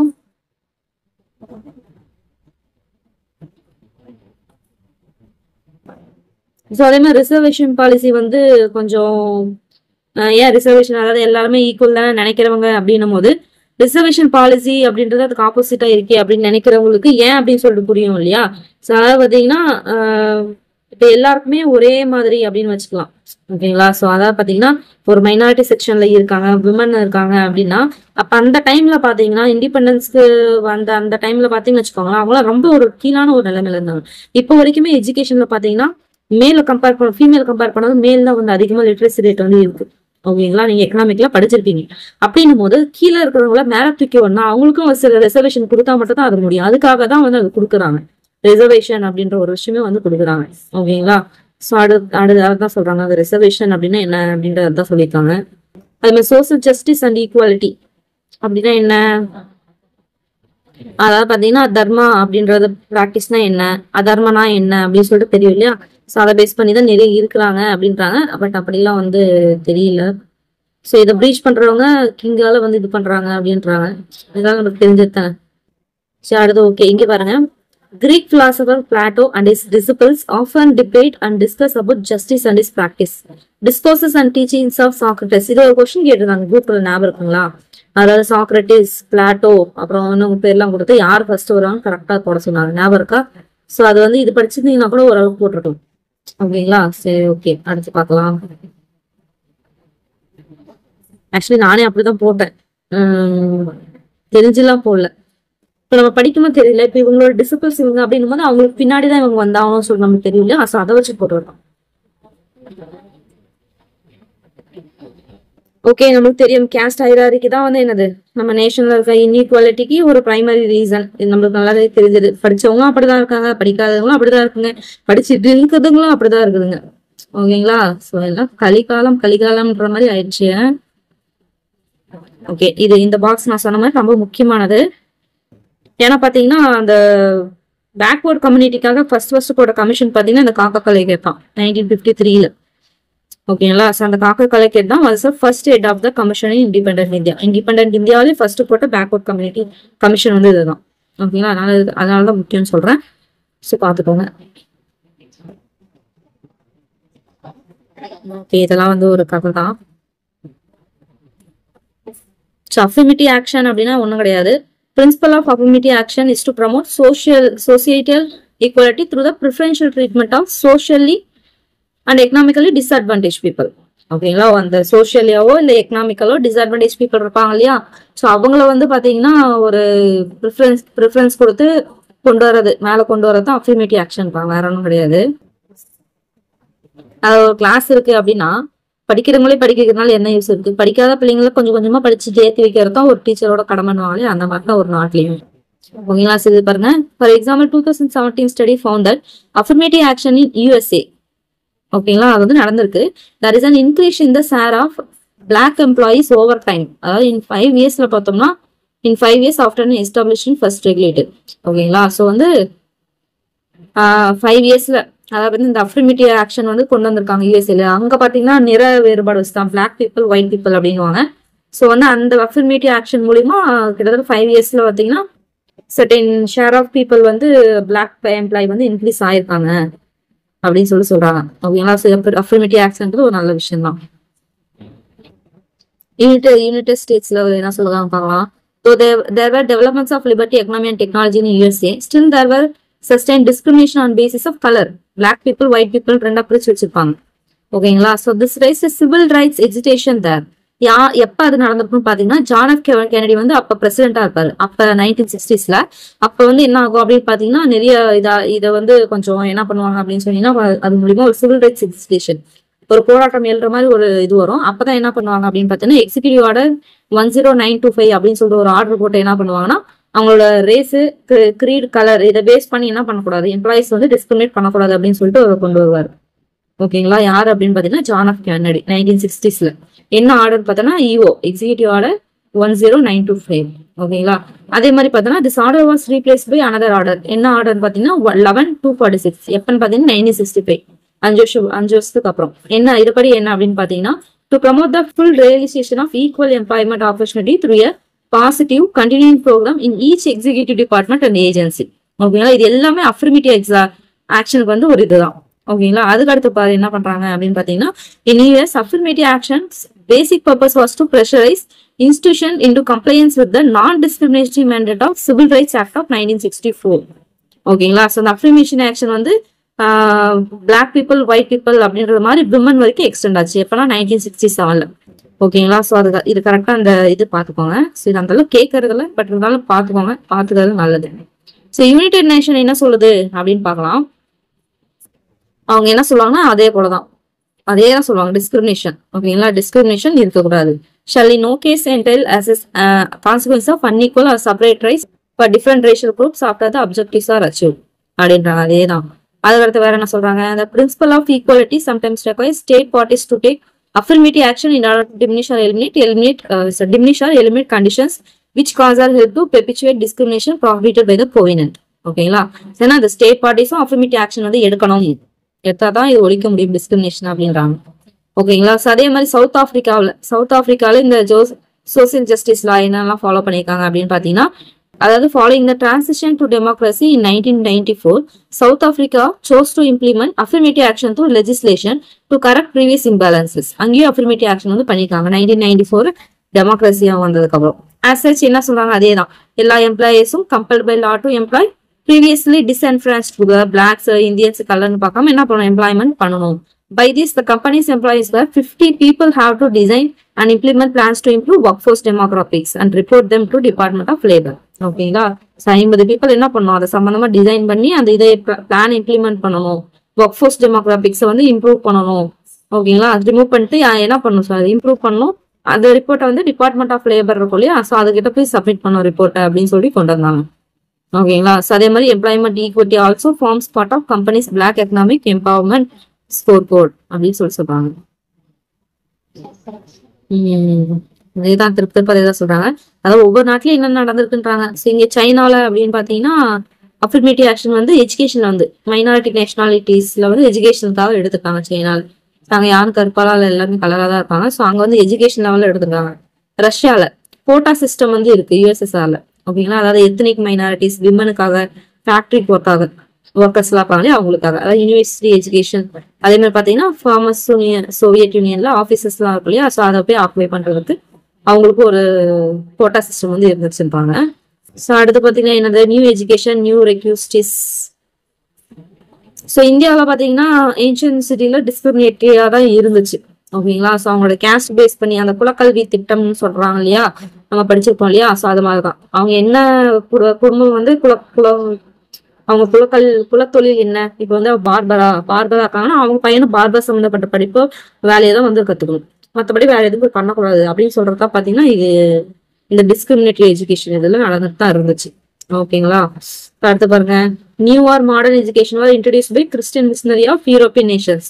So initial part of 19th நம்மளுக்கு தெரியல, கிறிஸ்டியன் மிஷனரி தான் வந்து என்ன பண்ணிருப்பாங்க, அந்த ரொம்ப கஷ்டப்படுற அந்த இடத்துக்குலாம் போய் எஜுகேஷன் சொல்லி கொடுத்துருப்பாங்க. ஓகேங்களா. நிறைய கிறிஸ்டியன் மிஷனரி வந்து நிறைய இடத்துல வந்து எஸ்டாப்ளிஷ் பண்ணியிருப்பாங்க. ஓகேங்களா. So many communities who are denied education opportunity என்ன பண்ணாங்க, ஸோ எஜுகேஷன் ஆப்பர்ச்சுனிட்டி கொடுக்காதவங்களாம் என்ன பண்ணாங்க, அதை போய் யூட்டிலைஸ் பண்ணிக்கிட்டாங்க. அதனால தான் நிறைய பேர் கிறிஸ்டியன்ஸா மாறினது காரணமே அதுதான். ஓகேங்களா. ஸோ ஓகே, அந்த திருநெல்வேலி மேக்ஸிமம் திருநெல்வேலி அந்த சைட்லாம் அந்த சைட்ல தான் ஃபர்ஸ்ட் எல்லாருமே போனாங்க. இவங்களா இருக்காங்களே கால்டுவெல் முதற்கொண்டு தாமஸ் எல்லாமே அங்கதான் போயிருப்பாங்க. அடுத்து பாருங்க, status in Madras presidency. So Madras பிரசிடென்சில என்ன இருக்கு அப்படின்னு பாத்தீங்கன்னா, during the same period Chennai presidency came under the direct rule of British empire. ஏன்னா பிரிட்டிஷ் எம்பையர் மூணு ப்ரொவின்ஸை தான் பிரிச்சு வச்சிருக்காங்க, ஒன்னு சென்னை, கொல்கத்தா, மும்பை. ஸோ அப்படின்னும் போது சென்னை என்னது டைரக்ட் கண்ட்ரோல்ல வருது. So laws like ryotwari were made நம்மளுக்கு நல்லாவே தெரியலையா. So tax collecting system was introduce. அதே மாதிரி பாத்தீங்கன்னா 1835ல இது வந்து ஒரு ப்ரீவியஸ் கொஸ்டின். 1835ல English was declared as official and administrative language in India. இதனால எப்ப 1835ல. ஓகே, இது ப்ரீவியஸ் கொஸ்டின்ல கேட்டது இல்ல, பட் ரொம்ப முக்கியமான பாயிண்ட் தான். ஓகே, அது எஜுகேஷன் சிஸ்டம் வரும். ஸோ ஓகே, அதை நான் சொல்றேன். ஓகேங்களா. ஸோ 1835ல என்ன பண்றாங்க, English was declared as official and administrative language in India. ஓகேங்களா. ஸோ அதே மாதிரி பாத்தீங்கன்னா இந்தியன்ஸ் வந்து பிரிட்டிஷோட இந்தியன் மிலிட்டரி ஃபோர்ஸ்ல அப்பாயின்ட் பண்ண ஆரம்பிச்சாங்க. ஓகேங்களா. ஸோ மேக்சிமம் வந்து பாத்தீங்கன்னா அந்த மிலிட்டரியில போய் சேர்றவங்க எல்லாருமே என்னவா இருப்பாங்க, நான் ப்ராமிஸா இருப்பாங்க. இல்லை ரொம்ப கஷ்டப்பட்டு ஒரு இடத்துல இருந்து ஏதோ ஒரு வேலை கிடைச்சா போதும் வர கம்யூனிட்டிஸா தான் இருப்பாங்க. ஓகேங்களா. ஸோ ஏன்னா வேற வழி இல்லை அவங்களுக்கு, மொத்தமா எல்லாமே ப்ராமிஸா ஆக்குபை பண்ணிருக்கும் அவங்க என்ன பண்ணுவாங்க. ஓகேங்களா. ஓகே, இதெல்லாம் கொஞ்சம் கதை தான்.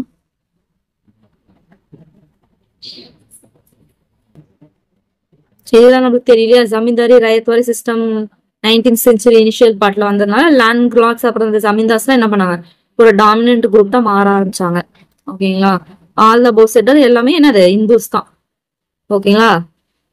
அதான் சொல்றாங்க, அவங்க தான் டாமினேட் பண்ணி உசரம் வாங்கிட்டு இருந்தாங்க. சரி ஓகே, இங்க பாருங்க, British officer Franz Ellis was appointed to submit the status report regarding ryotwari system. ரொம்ப முக்கியமான ஒரு பாயிண்ட். ஓகேங்களா. ரயத்வாரி சிஸ்டத்தோட ஒரு ஏதோ ஒரு கமிஷனோ ஏதோ ஒரு சிஸ்டத்தை கொண்டு வராங்க, பாலிசியை கொண்டு வராங்கன்னா அது வந்து ஒழுங்கு நடக்குதா இல்லையான்னு சொல்லிட்டு கண்டிப்பா கமிஷன் போடுவாங்க. ஓகேங்களா. ஒரு வருஷமோ 2 வருஷமோ கழிச்சு. ஸோ அந்த மாதிரி தான் பார்த்தோன்னா ரயத்வாரி சிஸ்டம்க்கு பிரிட்டிஷ் ஆஃபீஸரான ஃபிரான்ஸ் எல்லிஸை அப்பாயிண்ட் பண்றாங்க. அது கரெக்டாக பார்த்துக்கோங்க. அடுத்து இன் சிமிலர் வே அனதர் ஆஃபீஸர் யாரு, தாமஸ் முன்ரோ. அவரும் பாத்தீங்கன்னா என்ன ரயத்வாரி சிஸ்டம் பேஸ் பண்ணி போட்டாங்க. ஓகேங்களா. ஸோ அவங்க தான் வந்து ஆக்சுவலி கண்டுபிடிச்சது. முன்ரோவும் இன்னொருத்தர் வந்து ஃபிளீட்னு சொல்லிட்டு வருவார் அவரும். Lands which were tilled by lower strata people were illegally occupied and acquired by zamindars and landlords. அதனால தான் பாத்தீங்கன்னா ஏன் வந்து கம்மியான ஒரு ஈல்டு வருது, கம்மியான ஒரு டாக்ஸ் வருது அப்படின்னு பாத்தீங்கன்னா அந்த லோ ஸ்டேட் ஆஃப் பீப்புள் வந்து ஒரு லேண்டை வந்து என்ன பண்றாங்க, ட்ரீட் பண்ணுவாங்க, விவசாயம் பார்த்துட்டு இருக்காங்க அப்படின்னா அவங்களை இல்லீகலா ஆக்குபை பண்ணிருக்காங்க இந்த எருமைங்க, இந்த ஜமீன்தார்ஸ் லேண்ட்லார்ஸ் இவங்க எல்லாம். அதனாலதான் இதாச்சு அப்படின்னு சொல்லி வந்திருக்காங்க. பாத்தீங்களா. அதாவது பாத்தீங்கன்னா என்னதான் வந்து பிரிட்டிஷ்காரங்க நம்மள ஆட்சி செஞ்சாலும் உண்மையிலேயே மக்கள் வந்து கஷ்டப்பட்டது இந்த மாதிரி நம்ம ஆளுக்கிட்டே தான் கஷ்டப்பட்டு இருக்காங்க அப்ப இருந்தே. ஓகேங்களா. சரி okay. It is also reported that land income tax. Okay, இது வந்து நம்மளுக்கு லாஜிக்காவே தெரிஞ்ச விஷயம். ஸோ நம்ம கான்சன்ட்ரேட் பண்ண வேணாம். அடுத்து இது பாருங்க, இது ரொம்ப முக்கியமான ஒரு box. Preferential rights for down product. அந்த பஞ்சமர் லேண்ட்லாம் கொண்டு வந்தாங்களே அதை பத்தின ஃபுல் இன்ஃபர்மேஷன் இருக்கும், அப்படி வந்து படிச்சுக்கோங்க. ஓகேங்களா. ஃபார் எக்ஸாம்பிள் 1885ல பாத்தீங்கன்னா Madras presidency government declared financial assistance policy for the downtrodden communities and also for government oriented new schools for lower caste people. எப்பன்னு பாத்தீங்கன்னா 1885ல மெட்ராஸ் பிரசிடென்சி கவர்மெண்ட் வந்து டிக்ளேர் பண்றாங்க. அது எப்பன்னு பாத்துக்கோங்க. அதே மாதிரி பாத்தீங்கன்னா இந்த மீன் டைம் ட்ரெமான்கர் அவர் தான் யாரு பார்த்தோன்னா செங்கல்பட்டு டிஸ்ட்ரிக்ட் இருக்காங்க இல்லையா அதோட கலெக்டர் தான் பார்த்தோன்னா இந்த ட்ரெமான்கர் அப்படின்றவர். இவர் பாத்தீங்கன்னா இந்த செங்கல்பட்டுல இருக்க டவுன் ட்ரோடன் கம்யூனிட்டிஸ் பத்தியான ரிப்போர்ட் வந்து போறாரு. இதுல என்ன சொல்றாரு அப்படின்னு பாத்தீங்கன்னா, peoples of downtrodden community were at low level in all aspect, particularly social, economic, educational space எல்லாமே ரொம்ப கீழான ஒரு நிலைமையில இருக்காங்க. அவங்களுக்கு லேண்ட் வந்து டினை பண்றாங்க, கொடுக்கறது கிடையாது. அதே மாதிரி பாத்தீங்கன்னா அவங்களுக்குன்னு சொந்தமா வீடு கட்டக்கூடாது. அதே மாதிரி எஜுகேஷன் ஆப்பர்ச்சுனிட்டி அவங்களுக்கு கிடையாது. ஸ்லேவ்ஸ் மாதிரி வந்து என்ன பண்ணாங்க, விற்கப்படுறாங்க. அவங்களோட லேண்ட்ஸ் எல்லாம் நிறைய லேண்ட், அதனால என்னது வேற எதுவுமே பண்ணாம அப்படியே வெத்தா கிடக்கு. இதனாலதான் நம்மளுக்கு இன்கம் வந்து கம்மியா கிடைக்குது அப்படின்னு சொல்றாங்க. சோ நம்ம இன்கம் வந்து இன்க்ரீஸ் பண்ணணும் அப்படின்னு பாத்தீங்கன்னா இந்த லேண்ட் வந்து அந்த பீப்புளுக்கு எல்லாம் டிஸ்ட்ரிபியூட் பண்ணி கொடுக்கணும் அப்படின்னு சொல்லிட்டு ஒரு ரிப்போர்ட் என்ன பண்றாரு, செங்கல்பட்டு டிஸ்ட்ரிக்ட் கலெக்டரான பிரமன்கர் வந்து சப்மிட் பண்றாரு. ஓகேங்களா. there was so many recommendation present in officer. இன்னும் நிறைய ரெக்கமெண்டேஷன் இருக்கு. இது இல்லாம சொல்றாங்க ஜஸ்ட் வந்து இது ஒரு நம்மள ஒரு பார்வைக்காக கொண்டு வராங்க. ஓகேங்களா. அதுக்கப்புறம் 1892ல என்ன பண்றாங்க பாத்தீங்கன்னா, கவர்மெண்ட் இந்த ரிப்போர்ட்டை அக்செப்ட் பண்ணி கன்சிடர் பண்ண ஆரம்பிக்கிறாங்க. அப்ப அவங்க என்ன பண்றாங்க அப்படின்னு பாத்தீங்கன்னா 12 lakh ஏக்கர் லேண்ட் என்ன பண்றாங்கன்னா லோயர் காஸ்ட் குரூப் வந்து பிரிச்சு கொடுக்க ஆரம்பிக்கிறாங்க. அந்த லேண்ட்ஸை வந்து பஞ்சமி அப்படின்னு சொல்றாங்க. அதே மாதிரி அந்த லோயர் காஸ்ட் குரூப் வந்து படிப்பு சொல்லி கொடுக்குறாங்க, ஸ்கூல்ஸ் ஆரம்பிக்கிறாங்க. அதை பஞ்சமர் ஸ்கூல்ஸ் அப்படின்னு சொல்றாங்க.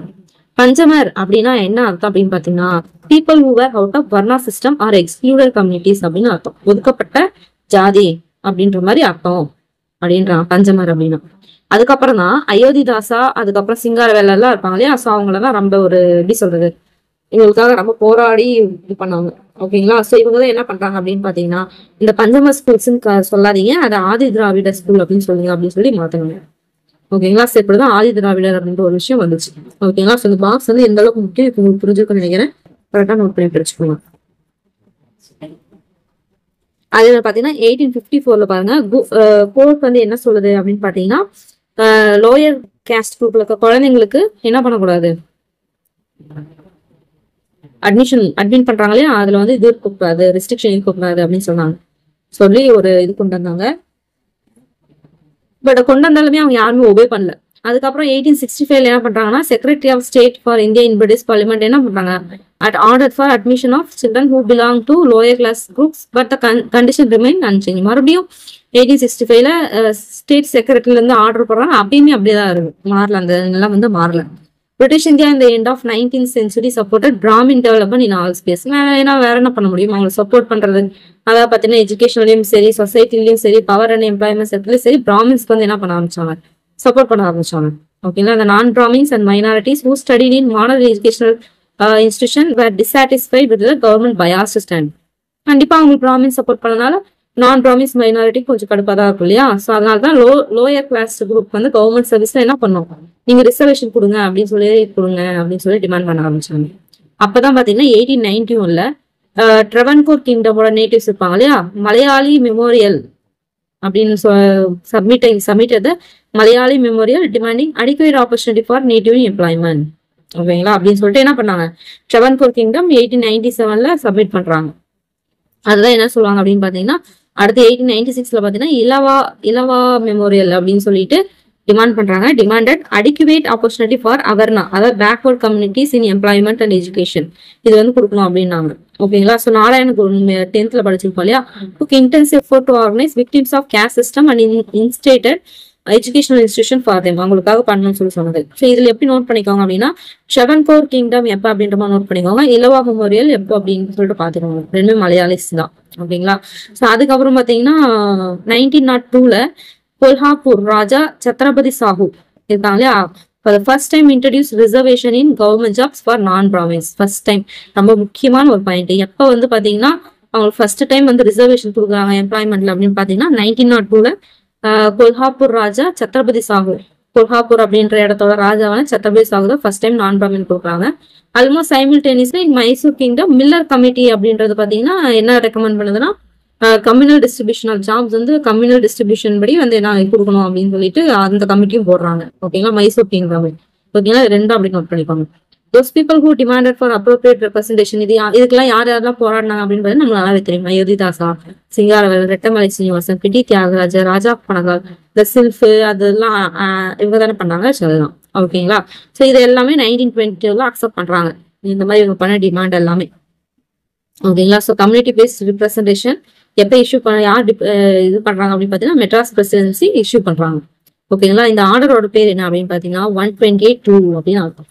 ஓகேங்களா. ஸோ சென்னை பிரசிடென்சில எல்லாமே இம்ப்ளிமெண்ட் பண்ணணும் அப்படின்னு சொல்லிட்டு கவர்மெண்ட் வந்து டிக்ளேர் பண்றாங்க. ஓகேங்களா. ஸோ எப்ப இயரோட இதாச்சு, யாரு இஷ்யூ பண்ணாங்க, அந்த ஆர்டர் பேர் என்ன அப்படின்னு சொல்லி கரெக்டா பாத்துக்கணும். ஓகேங்களா. ஸோ அதே மாதிரி பாத்தீங்கன்னா இது இந்தியா தமிழ்நாட்டுல மட்டும் இல்லாம இந்தியா ஃபுல்லாவே பரவுதுன்றாங்க. லீடர்ஸ் லைக் ஜோதிராவ் புலே, சாவித்ரி புலே இவங்க எல்லாம் வந்து மகாராஷ்டிராவில அதுக்கான ஒரு இது எடுத்தாங்கன்னு தெரியும் இல்லையா. ஸோ இவங்க தான் வந்து ஜோதிராவ் புலே தான் ஃபர்ஸ்ட் டீச்சர் அப்படின்லாம் விமன் டீச்சர் தான் நம்ம படிச்சிருக்கோம். ஓகேயா. அடுத்து பாருங்க. There were more application forward in 1913 to Royal Commission, which was headed by Alexander Cardo. ஓகேங்களா. ஸோ கொஸ்டின் எப்படி கேட்கலாம், 1913ல ராயல் கமிஷனுக்கு ஹெட்டா இருந்தது யார் அப்படின்னு சொல்லி கேட்கலாம். கரெக்டா பாத்துக்கோங்க. அதே மாதிரி பாத்தீங்கன்னா மெட்ராஸ் பிரசிடென்சி தவிர ரங்கூன் த்ரபாய் அசோசியேஷனும் என்ன பண்றாங்க, அந்த அப்ளிகேஷன்லாம் அந்த கமிஷன் போடணும் அப்படின்னு சொல்லிட்டு அவங்க வந்து போடுறாங்க. ஓகேங்களா. அதே மாதிரிதான் அதே மாதிரி தமிழ்நாட்டுல இருந்து யார் போடுறாங்க, நட்டேஷன், பிடி தியாகராயர், டிஎம் நாயரும் ரிப்போர்ட் வந்து சப்மிட் பண்றாங்க மைனாரிட்டிஸ்க்கு இது பண்ற மாதிரி. அதுக்கப்புறம் தான் பாத்தீங்கன்னா பி தியாகராஜ் ரொம்ப முக்கியமான point. P Thyagarajar as written and published it as non-Brahmin manifesto in December 1916. ரொம்ப ஒரு முக்கியமான ஒரு பாயிண்ட், அப்படி நோட் பண்ணி படிச்சுக்கணும். ஓகேங்களா. ஸோ 1916ல பிடி தியாகராஜர், டிஎம் நாயர் அண்ட் எல்லாமே என்ன சேர்ந்து என்ன பண்றாங்க, சில்ஃப் அப்படின்னு ஒன்று ஆரம்பிக்கிறாங்க. நம்ம நல்லா தெரியும், சவுத் இந்தியா லிபரல் ஃபெடரேஷன் நான் பிராமின் கம்யூனிட்டிக்காக. இது வந்து 10th கொடுத்துருப்பாங்க. ரொம்ப ஒரு முக்கியமான ஒரு பாயிண்ட். ஓகேங்களா. அதே மாதிரி பாத்தீங்கன்னா அவங்க என்ன மெகாசின் பண்ணாங்கன்னு சொல்லி கேட்பாங்க, ஜஸ்டிஸ், இதுவும் ஒரு முக்கியமான பாயிண்ட். ஓகேங்களா. இது பின்னாடிதான் வந்து பாத்தீங்கன்னா ஜஸ்டிஸ் பார்ட்டியா மாறி இருக்கும்னு சொல்லிட்டு நம்ம படிச்சிருப்போம். ஓகேங்களா. ஸோ அதுவும் முக்கியமான பாயிண்ட் தான். ஸோ 10thலுமே படிப்போம். ஓகேங்களா. சரி, ஓகே. ஸோ அதுக்கப்புறம் 1915ல பாத்தீங்கன்னா justice party submitted petition in which condemned the domination of English and Sanskrit. அது ஹையர் எஜுகேஷன்ல இங்கிலீஷும் சான்ஸ்கிரிட் தான் டாமினேட்டா இருந்துச்சு. ஸோ அதுக்கு இது பண்ற மாதிரி 1915ல பெட்டிஷன் போட்டிருப்பாங்க. அதுக்கப்புறமேட்டுக்கு தமிழும் ஒரு லாங்குவேஜா ஹையர் எஜுகேஷன்ல ஆட் பண்ணிப்பாங்க. ஓகேங்களா. அது எந்த இயர்னு கேட்டாங்கன்னா 1915. அதுக்காக போராடினது யாருன்னு பார்த்தோன்னா ஜஸ்டிஸ் பார்ட்டி. ஓகேங்களா. அடுத்த 1970ல பார்த்தோன்னா 54 associate met the representative members of British Empire and demanded fair representation for non-Brahmin community and other minorities. அது கம்யூனல் ரெப்ரசன்டேஷன் டிமாண்ட் பண்றாங்க. ஓகேங்களா. எப்பனா ஒரு 54 அசோசியேட் சேர்ந்து 1970ல இது பண்றாங்க. ஓகேங்களா. So okay. So first communal representation order ஒன்று போடுவாங்க. எப்பயுமே அப்பதான் போட்டிருப்பாங்க இல்லையா, ஃபர்ஸ்ட் ஒன்று வரும் இல்லையா, அதை பத்தி நம்ம பார்க்க போறோம். ஓகேங்களா. ஸோ வந்து ஜஸ்டிஸ் பார்ட்டி மெயினா வந்து கம்யூனல் ரெப்ரசன்டேஷனாவே ஜஸ்டிஸ் பார்ட்டி தான் வருவாங்க. ஓகேங்களா. So demand communal representation reflected in rigorous manner அப்படின்றாங்க. 1921ல கொண்டு வராங்க. அது பேர் என்ன அப்படின்னு பாத்தீங்கன்னா கம்யூனல் ரெப்ரசன்டேஷன் டிகிரி அப்படின்னு சொல்றாங்க. ஓகேங்களா. So it is the red letter day in Indian ஹிஸ்டரின்றாங்க. லோ கேஸ்ட் குரூப்ஸ், அதே மாதிரி சப்ரஸ்டு டிப்ரைடு குரூப் இருப்பாங்க இல்லையா. ஸோ அவங்களுக்கு எல்லாத்துக்குமே ஒரு செல்ஃப் ரெஸ்பெக்ட் அண்ட் டிக்னிட்டி ஓரளவுக்கு வந்த மாதிரி அவங்க ஃபீல் ஆனாங்க. ஓகேங்களா. ஒரு ஃபுல் கான்ஃபிடென்ட்டோட இருந்தாங்க. The resolution was submitted by Munusami, the member of Legislative Assembly in Chennai. என்னது, non-Brahmins with minimum educational quality should be provided with employment opportunity. அது first. அடுத்து non-Brahmins, specifically Christians, Muslim and low caste groups to be appointed in all government service in பொண்ணு போட்டாரு. அதுக்கடுத்து for this a permanent order should be legalized. permanent போடணும்.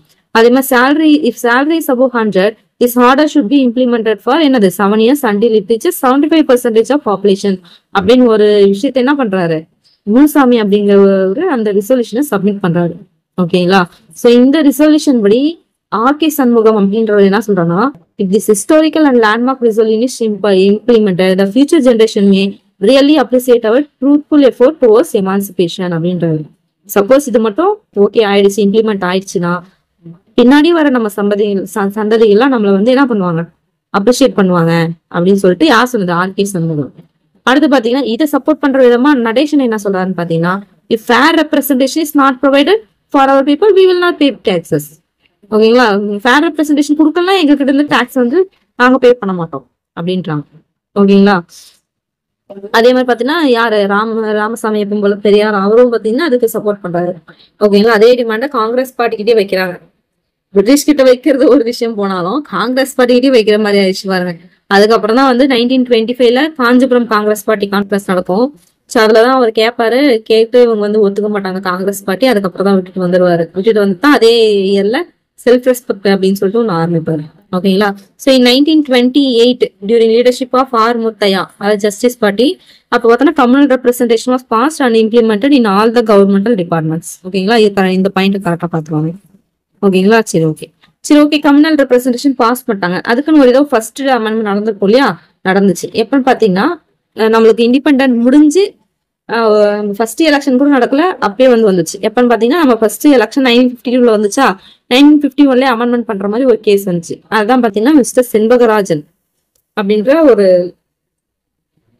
அவர் வந்து ஒரு இது வந்து ஹைகோர்ட்ல வந்து ஃபைல் பண்றாரு.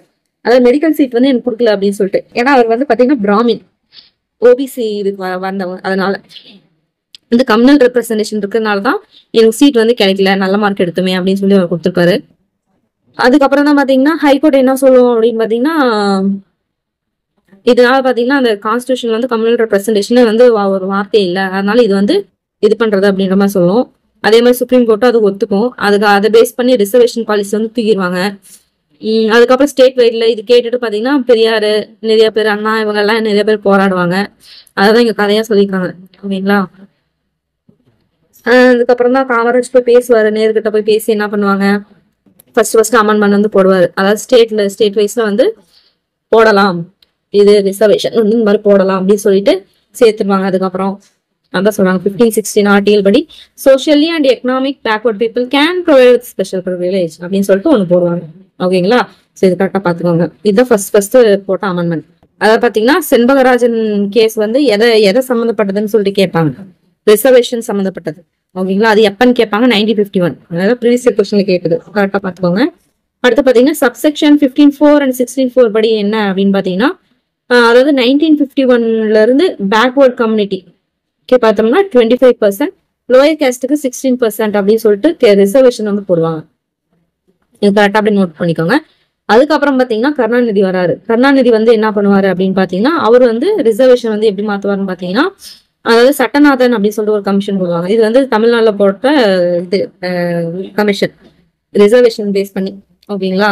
சோ அது வந்து பாத்தீங்கன்னா சட்டநாதன் வந்து பேக்வர்ட் கம்யூனிட்டியோட வெல்ஃபேர் பேஸ் பண்ணி அவங்க என்ன பண்ணுவாங்க அப்படின்னு பாத்தீங்கன்னா, அந்த பேக்வர்ட் கிளாஸ்க்கு 31%, எஸ்சி எஸ்டிக்கு பாத்தீங்கன்னா எஸ்சி எஸ்டிக்கு 18, ரிசர்வேஷன் வந்து 1971 கொண்டு வருவாங்க. ஓகேங்களா. இது 1951. இது வந்து 1971. அங்க வந்து 25%, இங்க 31%. லோயர் கேஸ்ட்னா எஸ்சி எஸ்டி வருவாங்களே, அங்க 16%, இங்க 18% இன்க்ரீஸ் பண்றாங்க. ஓகேங்களா. So in 1979 social welfare development of Tamil Nadu government issued an order. அவங்கள படி என்ன அப்படின்னு சொல்றாங்க அப்படின்னு பாத்தீங்கன்னா, அதாவது பேக்வர்ட் கம்யூனிட்டியோட இன்கம் 9000 வந்து இருந்துச்சு அப்படின்னா அதுக்கு மேல இருக்கிறவங்களுக்கு அந்த ரிசர்வேஷன் கிடையாது அப்படின்னு சொன்னாங்க. ஓகேங்களா. அதுக்கப்புறம் பின்னாடி அதை எடுத்துட்டாங்க, அது ஒரு விஷயம். மறுபடியும் இன்னொரு ஆர்டர் என்ன அப்படி போடுறாங்க அப்படின்னு பாத்தீங்கன்னா, அதாவது பேக்வர்ட் கம்யூனிட்டிக்கு 31%, சரி 50% இன்க்ரீஸ் பண்றாங்க. எஸ்சி எஸ்டிக்கு அதே 18% கொண்டு வராங்க. ஸோ மொத்தமா 68% கொண்டு வந்து நிறுத்துறாங்க. ஓகேங்களா. ஸோ அதுக்கப்புறம் பாருங்க, இது ஆக்சுவலி யார் கொண்டு வந்திருப்பாங்க அப்படின்னு பாத்தீங்கன்னா, இவர் எம்ஜிஆர் நினைக்கிறேன், எம்ஜிஆர் தான் கொண்டு வந்திருப்பாரு. ஓகேங்களா. அதுக்கப்புறம் 1989 வந்து என்ன பண்றாங்க அப்படின்னு பாத்தீங்கன்னா, another suit file in supreme court with regard to allotment of separate, அதாவது எஸ்சி எஸ்டிக்கு தனியா வந்து போடுங்க அப்படின்னு சொல்றாங்க. அதுக்கப்புறம் என்ன பண்றாங்கன்னு பாத்தீங்கன்னா, பேக்வர்ட் கம்யூனிட்டி பிசிக்கு பாத்தீங்கன்னா 30%, அதுக்கப்புறம் எம்பிசிக்கு 20%, எஸ்சிக்கு 18%, எஸ்டிக்கு 1% சொல்லிட்டு 69% கொண்டு வந்து நிறுத்துவாங்க. இப்போ வரைக்கும் இதுதான் ஃபாலோ பண்ணிட்டு இருக்கோம். ஓகேங்களா. சரி, ஓகே. அடுத்து பாருங்க, ரிசர்வேஷன் இன் சென்ட்ரல் கவர்மெண்ட். அதாவது மண்டல் கமிஷன் ஒண்ணு போட்டிருப்பாங்க. அதுபடி பார்த்தோன்னா சென்ட்ரல் கவர்மெண்ட்ல ரிசர்வேஷன் எப்படி இருக்கு அப்படின்னு சொல்லி பார்க்கலாம். ஓகேங்களா. ஸோ அவ்வளவுதான், முடிஞ்சு போச்சு. இந்த கமிஷன் என்ன அப்படின்னு பார்த்துட்டோம்னா, இந்த பாக்ஸ், பெரிய பாக்ஸ் ஒண்ணு, அதை முடிச்சு அந்த இந்திரா சாமி பாத்தீங்கன்னா முடிஞ்சிடும். ஓகேங்களா. அப்படியே கொஞ்சம் அப்படியே பாருங்க. ஓகே. சென்ட்ரல் கவர்மெண்ட்ல என்ன அப்படின்னு பாத்தீங்கன்னா, central government under prime ministership of VPC consulted with recommendation of Mandal commission. ஓகேங்களா. ஸோ ராஜீவ்காந்தி டைம் நினைக்கிறேன், அந்த டைம்ல வந்து மண்டல் கமிஷன் போட்டு அவங்க வந்து ரிப்போர்ட் சப்மிட் பண்ணியிருப்பாங்க. பட் வந்து அது அந்த அளவுக்கு வந்து கண்டுக்காம விட்டுருப்பாங்க. அதுக்கப்புறம் விபி சிங் வருவார். விபி சிங் வந்தோடனே தான் இந்த மண்டல் கமிஷனுக்கு ஓகே சொல்லுவாரு. ஓகேங்களா. இதுபடி பார்த்தோம்னா பேக்வர்ட் கம்யூனிட்டிக்கு சென்ட்ரல் கவர்மெண்ட் சர்வீஸ், நான் எல்லாரும் பார்த்தது தமிழ்நாடு. ஓகேங்களா. ஸோ சென்ட்ரல் கவர்மெண்ட்ல பேக்வர்ட் கம்யூனிட்டிக்கு 27% அப்படின்னு சொல்லி கொடுக்குவாரு. ஓகேங்களா. ஸோ இதை ஆப்போஸ் பண்ணி தான் இந்திரா ஷாவணி, இங்க இருக்கு பாத்தீங்கன்னா இந்த பாக்ஸ், கடைசியா ஒண்ணு படிப்போம்.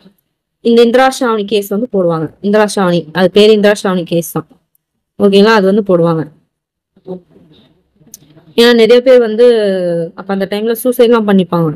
ஓகேங்களா. ஸோ ஏழை பிராமணஸ் இருக்காங்க இல்லையா, அவங்களுக்குலாம் அந்த இது ஓபிசி, அவங்களும் ஓபிசில வருவாங்க இல்லையா பிராமின்ஸ் அப்படின்னால, ஸோ அதை பேஸ் பண்ணி அந்த இந்திரா ஷாவணி இது போடுவாங்க.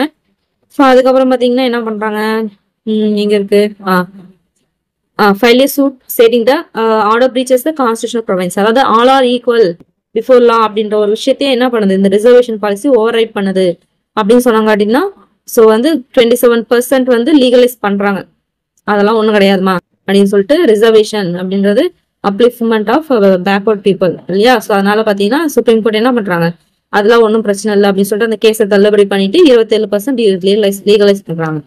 ஓகேங்களா. லீகலைஸ் பண்ணது மட்டும் இல்ல, பண்ணாம என்ன சொல்றாங்க அப்படின்னு பார்த்தோம்னா 50%க்கு மேல என்ன பண்ணக்கூடாது, ரிசர்வேஷன் மீறக்கூடாது. ஓகேங்களா. ரிசர்வேஷன் பாலிசிக்கான சீலிங் 50% சொல்லிட்டு என்ன பண்றாங்க, மென்ஷன் பண்றாங்க. பட் கான்ஸ்டியூஷன்ல அது மென்ஷன்லாம் பண்ணல. ஓகேங்களா. So can be discharge. So okay 50% மேல போகணும் அப்படின்னு நினைச்சாலும் போகலாம். சப்போஸ் ஏதோ ஒரு காரணம் தான் போகணும் அப்படின்ற மாதிரி சுச்சுவேஷன் இருந்துச்சுன்னா மாத்திக்கலாம், தப்பு இல்லை அப்படின்னு சொல்லியிருப்பாங்க. ஓகேங்களா. சீலிங் வந்து போட்டதுனால ஏதோ ஒரு காரணத்தால மாத்தணும் அப்படின்னாலும் மாத்தக்கூடாது அப்படின்ட்டுலாம் கிடையாது, மாத்திக்கலாம் அப்படின்றாங்க. அதான் சொல்றாங்க, it may be change taking into account the diversified communities and abnormal situation of the nation. So இதை பேஸ் பண்ணி மாத்தி தான் ஆகணும் அப்படின்னா மாத்தலாம், தப்பு கிடையாது அப்படின்றாங்க. ஓகேங்களா. அதான் சொல்றாங்க 50% ஏன் பண்ணலாம் அப்படின்ட்டு. அடுத்து பாருங்க, அதுக்கப்புறம் என்ன பண்றாங்க அப்படின்னு பாத்தீங்கன்னா தமிழ்நாட்டுல KN விஜயன் அப்படின்றவர் என்ன பண்றாரு, நீங்க 50% சீலிங் போட்டீங்க, ஆனா எங்க தமிழ்நாட்டுல பாருங்க 69% வச்சிருக்காங்க அப்படின்னு சொல்லிட்டு என்ன பண்றாரு. ஓகேங்களா. ஸோ சுப்ரீம் கோர்ட் வந்து என்ன சொல்லுது, அதாவது இன்ஜினியரிங் அண்ட் மெடிக்கல் காலேஜ்ல வந்து அந்த ரிசர்வேஷன் 50%க்கு மேல கொடுக்கக்கூடாது, மற்றபடி இதுல கொடுக்கலாம் அப்படின்னு. ஓகேங்களா. ஸோ ஓகே அவ்வளவுதான். அடுத்து பாத்தீங்கன்னா it was similar with the untoward happening during 1951 which prompted state government under J. Jayalalitha who passed a bill in the state assembly by citing the reference from the directive DPSP 31C. So 31C base பண்ணி என்ன பண்றாங்க, அது பண்ணலாம் அப்படின்ற மாதிரி சொல்லியிருப்பாங்க. அதே மாதிரி ஓகே அதே மாதிரி பார்த்தீங்கன்னா 30/12/1993 பார்த்தீங்க என்ன பண்ணியிருப்பாங்க அப்படின்னு பார்த்தீங்கன்னா bill on was given consent by president of India on இந்த பில் அதை பேஸ் பண்ணி பாஸ் பண்ணியிருப்பாங்க. பாஸ் பண்ணி அது 19/7/1994 பிரசிடென்ட் வந்து கன்சென்ட் பண்ணியிருப்பாங்க, ஓகே சொல்லிட்டு அது 99% ரிசர்வேஷன் வந்து ஃபுல் லீகல் ப்ரொடக்ஷனோட பத்திரமா இருக்குது அப்படின்றாங்க. ஸோ இது வந்து திரும்பவும் வேற யாரும் இதை பேஸ் பண்ணி யாரும் கேஸ் போடக்கூடாது அப்படின்றதுனால என்ன பண்றாங்கன்னா அது கொண்டு போய் 9th ஸ்கெடியூல போட்டுருவாங்க. ஓகேங்களா. ஸோ 9th ஸ்கெடியூல போட்டு பாதுகாப்பா இப்போ வச்சிருக்காங்க. இப்போ அதை தான் ஃபாலோ பண்றாங்க. So Parliament passed the 76th Amendment in which the reservation policy of government Tamil Nadu government was incorporated in 19th schedule. ஓகேங்களா. ஸோ இது ரொம்ப முக்கியம். ஸோ இது எந்த இதுல 69% ரிசர்வேஷனை எங்க கொண்டு போய் போட்டாங்க பாத்தீங்கன்னா 9th schedule என்ன அமெண்ட்மெண்ட் பார்த்தீங்கன்னா 76th அமெண்ட்மெண்ட் பேஸ் படி போடுறாங்க. ஓகேங்களா. Further it came into resto எப்போ இது எஃபெக்ட் வந்துச்சு அப்படின்னு பாத்தீங்கன்னா 16 நவம்பர் 1992. ஓகேங்களா. அது எப்ப பில் பாஸ் பண்ணாங்க, எப்ப கன்சர்ன் பண்ணாங்க, எப்ப எஃபெக்ட் வந்துச்சு அப்படின்னு சொல்லி பாத்துக்கோங்க. ஓகேங்களா. ஓகே அடுத்து பாத்தீங்கன்னா backward class commission. So article 340 என்ன சொல்லுது அப்படின்னு பாத்தீங்கன்னா president of India can appoint backward classes commission to identify socially and educationally backward groups and also to submit recommendation related to the standards and state அப்படின்னு சொல்லிட்டு ஒரு இதை வந்து போடுறாங்க. ஓகேங்களா. பிரசிடென்ட் வந்து என்ன பண்ணலாம், இவங்களுக்கு ஏதாவது பண்ணும் அப்படின்ற மாதிரி ரெக்கமெண்டேஷன் கொடுக்கணுமா இல்ல ஆராயணுமா அப்படின்னா கூட என்ன பண்ணலாம், கமிஷன் போட்டு பண்றதுக்கு அவங்களுக்கு இது இருக்கு அப்படின்னு சொல்லிட்டு சொல்றது எதுவும் பாத்தீங்கன்னா ஆர்டிகல் 340 ரொம்ப முக்கியமான ஒரு விஷயம். ஓகேங்களா. அதுக்கப்புறம் நம்ம என்ன பார்க்க போறோம் அப்படின்னு பாத்தீங்கன்னா நம்ம கவர்மெண்ட்ல போட்ட கமிஷனை பத்தி பார்க்க போறோம். நம்மளுக்கு நல்லாவே தெரியும் ஃபர்ஸ்ட் பேக்வர்ட் கமிஷன் பார்த்தீங்கன்னா காக்கா கலேக்கர் எப்ப அப்படின்றத பாத்துக்கணும். 29/1/1953. ஓகேங்களா. நாங்க 1953 மட்டும் பார்ப்போம். இங்க டேட்டோட 29/1/1953. அது எத்தனை மெம்பர் குழு கொண்ட குழு அப்படின்னு பாத்தீங்கன்னா 11 மெம்பர்ஸ். அதுக்கு சேர்மன் யாருன்னு கேட்டாங்கன்னா நேரு. ஓகேங்களா. ஸோ எங்க கமிஷன் வந்து எங்க ரிப்போர்ட் சப்மிட் பண்ணாங்கன்னு பாத்தீங்கன்னா பார்லிமெண்ட்ல. ஓகேங்களா. பார்த்தேன் எந்த ரிப்போர்ட்டுமே நம்ம அடாப்ட் பண்ணல. அதுக்கடுத்து பார்த்தோன்னா மொரார்ஜி தேசாய் டைம்ல பார்த்தோன்னா மண்டல் கமிஷன் போடுவாங்க. ஓகே மொரார்ஜி தேசாய் அவங்க வந்து யாரு கான்ஸ்டியூட் பண்ணுவாங்க பாத்தீங்கன்னா அதுக்கு தலைமை தாங்கன்னு பாத்தீங்கன்னா சுபிந்தேஸ்வரி பிரசாத் மண்டல் கமிஷன் அப்படின்னு சொல்லிட்டு 2012-1978 this is the second such commission. ஓகேங்களா. செகண்ட் கமிஷன் நல்லாவே தெரியும். ஸோ இதுக்கு சேர்மேன் பாத்தீங்கன்னா இவர் மண்டல். அதோட செக்ரட்டரி யாரு அந்த கமிஷனுக்கு பாத்தீங்கன்னா SS ஜில். ஓகேங்களா, இது கரெக்டா பாத்துக்கோங்க. It is order to identify the condition of the அதாவது பேக்வர்ட் கம்யூனிட்டியோட கண்டிஷன் என்னன்னு பாக்குறது தான், வேற ஒன்றும் கிடையாது. அதான் லீடர்ஷிப் வந்து பிபி மண்டல் கமிஷன் எப்ப பாத்தீங்கன்னா 1978, அது 1953. ஓகேங்களா, ஓகே. எல்லாம் அலைஞ்சு என்ன பண்றாங்க, commission on the basis of 11 basic reason identify, எத்தனை கேஸ்ட் ஐடென்டிஃபை பண்றாங்க, 3743 கேஸ்ட் வந்து என்ன பண்றாங்க, பேக்வர்ட் கம்யூனிட்டி கீழே வராங்க அப்படின்னு சொல்லிட்டு கண்டுபிடிக்கிறாங்க. ஓகேங்களா, இது கரெக்டா பாத்துக்கோங்க. அடுத்து என்ன, ஓகே, இவர் என்ன சொல்றாரு அப்படின்னு பாத்தீங்கன்னா, என்ன சொல்ற அவரோட ப்ரிஃபேஸ்ல என்ன இருக்கு அப்படின்னு பாத்தீங்கன்னா, Madras is pioneer state in communal representation. It has given representation for backward class. ஏன்னா அங்க இருந்து ஆரம்பிச்சிச்சு இல்லையா. So we may infer that Tamil Nadu is the birth place for social justice and serve as a great pioneer for all other state அப்படின்றாங்க. அடுத்து பார்த்தோன்னா 52% of backward communities in India has to be provided with 27% reservation கொடுக்கணும் அப்படின்னு சொல்லி remark பண்ணி Mandal community ரிப்போர்ட்ல submit பண்ணிடுறாங்க. ஓகேங்களா, but அப்ப எதுவுமே இம்ப்ளிமெண்ட் பண்ண மாட்டாங்க. கடைசியா விபி சிங் கவர்மெண்ட்ல தான் அது பண்ணாங்க. மேல நம்ம பார்த்தோம் இல்லைங்களா, விபி சிங் கவர்மெண்ட்ல தான் 13/8/1990 எல்லா கவர்மெண்ட் சென்ட்ரல் சர்வீஸ்லயும் 27% இருக்கணும் அப்படின்னு சொல்லிட்டு இது பண்ணிருப்பாங்க. ஓகேங்களா, சரி, ஓகே, அவ்வளவுதான். ஓகேங்களா, அவ்வளவுதான். ஸோ அதை அந்த மண்டல் கமிஷன் பத்தி தான் இங்க ஃபுல்லா கொடுத்துருப்பாங்க. ஓகேங்களா, என்ன சொல்லிருப்பாங்க அப்படின்னு பாத்தீங்கன்னா, the government of India appointed second backward classes commission எப்ப 1979. அதோட ஹெட் யாருன்னு பார்த்தோம், பிபி மண்டல். அதனால தான் மண்டல் கமிஷன் அப்படின்னு சொல்லுவாங்க. ஸோ இது வந்து it is asked to determine the criteria to identify the social and educationally backward classes in our country and recommend steps to taken for the advancement. ஒன்றும் கிடையாது. எதுக்காக பேக்வர்ட் கிளாஸஸ் கம்யூனிட்டி கமிஷன் போட்டிருப்பாங்கன்னு நினைக்கிறீங்க? Backward classes நம்ம கண்ட்ரில இருக்க backward கிளாஸஸை எஜுகேஷனலாவும் சோஷியலாவும் எப்படி advance பண்ணலாம் அதுன்னு சொல்லிட்டு ரெக்கமெண்டேஷன் கொடுங்க அப்படின்றதுக்காக தான் கமிஷன் போட்டிருப்பாங்க. அந்த ரெக்கமெண்டேஷன் என்ன அப்படின்னு பாத்தீங்கன்னா, பேக்வர்ட் கிளாஸஸ்க்கு 27% கொடுக்கணும் அப்படின்னு சொல்லிட்டு மண்டல் கமிஷன்ல சொல்லியிருப்பாங்க. ஓகேங்களா, அதுக்கப்புறம் பாத்தீங்கன்னா டிசம்பர் 1980 அவங்களோட இதை பாத்தீங்கன்னா அப்ப பிரசிடென்ட் தான் ஜெயில் சிங் அப்படின்னு சொல்லிட்டு இருப்பாரு, அவருக்கு வந்து சப்மிட் பண்ணுவாங்க. சரி, ஹோம் மினிஸ்டர் அந்த ஜெயில் சிங் கிட்ட சப்போர்ட் பண்ணுவாங்க மண்டல் கமிஷன். ஓகேங்களா, அவங்களோட ரிப்போர்ட் 1979 போடுவாங்க, டிசம்பர் 1980 சப்மிட் பண்றாங்க. ஓகேங்களா, ஸோ சப்மிட் பண்ணதுக்கு அப்புறம் என்ன சொல்லுவார் அப்படின்னு பாத்தீங்கன்னா, இந்த ஒரு கோர்ஸ் வந்து அவர் சொல்லியிருப்பாரு. I know much labour has gone into writing of this report but let me tell you that today we have perform its immersion அது ரிசர்ச் அண்ட் செரிமன் அப்படின்னு சொல்லிட்டு கொஞ்சம் பெருமையா பேசுறாரு. அதுக்கப்புறம் பாத்தீங்கன்னா அடுத்த 10 வருஷத்துக்கு என்னது அந்த ஹோம் மினிஸ்ட்ரியிலே அப்படியே வந்து பத்திரமா எடுத்து வச்சுக்கிட்டாங்க, எதுவுமே பண்ணாம. அதுக்கப்புறம் தான் யாரு விபி சிங் வராரு. வந்ததுக்கு அப்புறம் தான் என்னது தட்டி மறுபடியும் எடுத்து 1990 நம்ம மேல பார்த்தோம் இல்லைங்களா, 1990 தான் என்ன பண்ணுவாங்க, 13/8/1990 தான் பேக்வர்ட் கமிஷனுக்கு 27% போடலாம் அப்படின்னு சொல்லி கொண்டு வருவாங்க.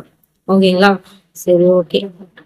பட் வந்து ஈஸியெல்லாம் கொண்டு வரல, அங்க பெரிய பிரச்சனை எல்லாம் நடக்கும், நிறைய கேசஸ் வந்துகிட்டே இருக்கும், ரொம்ப அதிருப்தியில் இருப்பாங்க. இருந்தாலும் அவர் கரெக்டா இருப்பாரு. சோசியல் ஜஸ்டிஸ் தான். ஓகேங்களா, அவங்களும் வந்து முன்னேறணும் அப்படின்னு சொல்லிட்டு கரெக்டா இருந்து அந்த 27% அப்படியே தான் வச்சிருப்பாரு.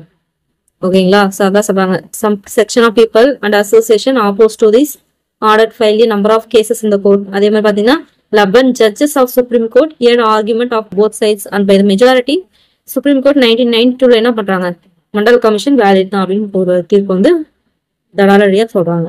அதே சமயத்துல பாத்தீங்கன்னா supreme court has the government to modify its original order அப்படின்னு சொல்லி சொல்றாங்க. ஓகேங்களா, according to the department of personnel training issued another office memorandum. என்ன அவங்க சொல்ற மாதிரி எப்படி என்ன எப்போ போடுறாங்க, இன்னொரு ஆஃபீஸ் மெமரண்டம் பார்த்தோம்னா செப்டம்பர் 8/1990 போடுறாங்க. ஸோ இந்த மாதிரியாக இந்த இஷ்யூ கொண்டு வந்து முடிக்கப்படுது. ஓகேங்களா, இது மண்டல் கமிஷன் கொடுத்து. அடுத்து பாத்தீங்கன்னா இந்த இந்திரா ஷாவணி இது எப்ப கொண்டு வந்தாங்க அப்படின்னு பாத்தீங்கன்னா, மண்டல் கமிஷன் பேஸ் பண்ணி கொண்டு வந்தா இந்த இந்திரா ஷாவணி 1993. ஓகேங்களா, versus union of India 1993. Okay, என்னன்னு பார்க்கலாம். இது வந்து மண்டல் கமிஷன் கேஸ் அப்படின்னு சொல்லுவாங்க. ஓகேங்களா, on January 1979 under the chairmanship of BP Mandal second backward class commission வந்து அண்டர் ஆர்டிகல் 340 நம்ம மேல பார்த்தோம் 340 படி என்ன பண்றாங்க, யூனியன் கவர்மெண்ட் வந்து பிரைம் மினிஸ்டர் மொரார்ஜி தேசாய் இதுல போடுறாங்க, ஹெட் பண்ண அவங்களுக்கு கீழே வந்து போடுறாங்க. ஓகேங்களா, one of the major recommendation என்ன அப்படின்னு பாத்தீங்கன்னா, decide SC and ST for other backward classes which constitute nearly 52% of population. 27 government job என்ன பண்ணும், ரிசர்வ் பண்ணும் டோட்டல் ரிசர்வேஷன்ல. ஓகேங்களா, ஸோ டோட்டலா பாத்தீங்கன்னா 50% வரும் அப்படின்னு சொல்லிட்டு போட்டிருப்பாங்க அந்த மண்டல் கமிஷன்ல. ஓகேங்களா, ஸோ அந்த மண்டல் கமிஷன் கிட்டத்தட்ட 10 வருஷமா எந்த ஒரு ஆக்ஷனுமே இல்லாம ஹோம் மினிஸ்டர்லயே வந்து இருக்கும். ஸோ அதுக்கப்புறம் தான் பார்த்தீங்கன்னா அதாவது ரெண்டு டைம் தான் அதை பற்றி பேசியிருப்பாங்க. ஒன்று பார்த்தீங்கன்னா 1982 பேசியிருப்பாங்க, ஒன்று 1983 பட் இம்ப்ளிமெண்ட் பண்ணியிருப்பாங்க. அதுக்கப்புறம் தான் விபி சிங் கவர்மெண்ட் வரும். விபி சிங் கவர்மெண்ட் வந்ததுக்கப்புறம் தான் 13 ஆகஸ்ட் 1990 என்ன பண்ணுவாங்க அப்படின்னு பார்த்தீங்கன்னா அதுக்கு ஒப்புதல் அளிப்பாரு. ஒப்புதல் அளிச்சு கவர்மெண்ட் சென்ட்ரல் கவர்மெண்ட் இதில் பார்த்தீங்கன்னா பேக்வேர்டுக்கு இருக்கு 27% கண்டிப்பா இருக்கணும் அப்படின்னு சொல்லிட்டு கொண்டு வந்திருப்பாங்க. சிவில் சர்வீஸ் சிவில் போஸ்ட் இதுல ஓகேங்களா 27% ரிசர்வேஷன் வேணும் அப்படின்னு சொல்லி கொண்டு வந்திருப்பாங்க. அதுதான் இந்த இந்திரா ஷாவணி. ஓகேங்களா. ஸோ நல்லபடியாக ஒரு இந்த லெசனையும் முடிச்சிட்டோம். ஓகேங்களா. Survival of fittest theory coin by Darwin. அடுத்த ஸ்லேவ் ட்ரேட் அப்படின்னா என்னது எல்லாமே தான், விமன் சைல்ட் மென் எல்லாம் தான், ஆல். அப்பர்டைட் ரெஜிம் மீன்ஸ் என்னன்னா ஒன் ரேஸ் சப்ரஸிங் அதர்ஸ். ஓகேங்களா. நாராயணகுரு நம்ம நல்லாவே தெரியும், Kerala. Vaikom movement, Periyar. Enquiry into a wealth of nation யார் எழுதியிருப்பாங்க? ஐ திங்க் ஆடம் ஸ்மித்னு நினைக்கிறேன். ஒரு நிமிஷம்.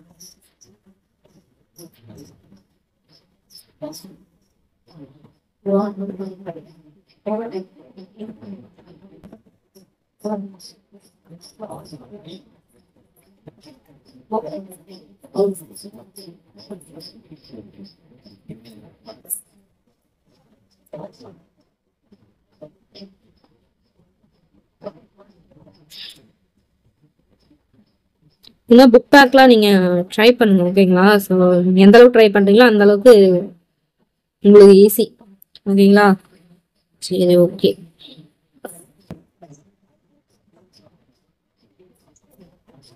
Adam Smith, right, Adam Smith தான். And inquiry into the wealth of nation. அதே மாதிரி it is not by balance but by bullets.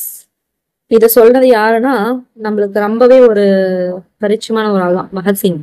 Reservation பாலிசின்றது என்ன அப்படின்னு பாத்தீங்கன்னா அப்லிஃப்ட்மெண்ட்காக போடுறது. ஓகேங்களா. Caste system is at high level in Hinduism. Course Hinduism. Ambedkar at NBS என்ன பண்ணுவாரு, எனக்கு நான் ஹிந்துவாக பிறந்திருக்கலாம் ஆனால் நான் ஒரு ஹிந்துவாக இறக்க மாட்டேன் அப்படின்னு சொல்லி என்ன பண்ணாரு, புத்திசம்க்கு மாறிடுவாரு. ஜஸ்ட் சொசைட்டி மீன்ஸ் அப்படின்னா என்ன?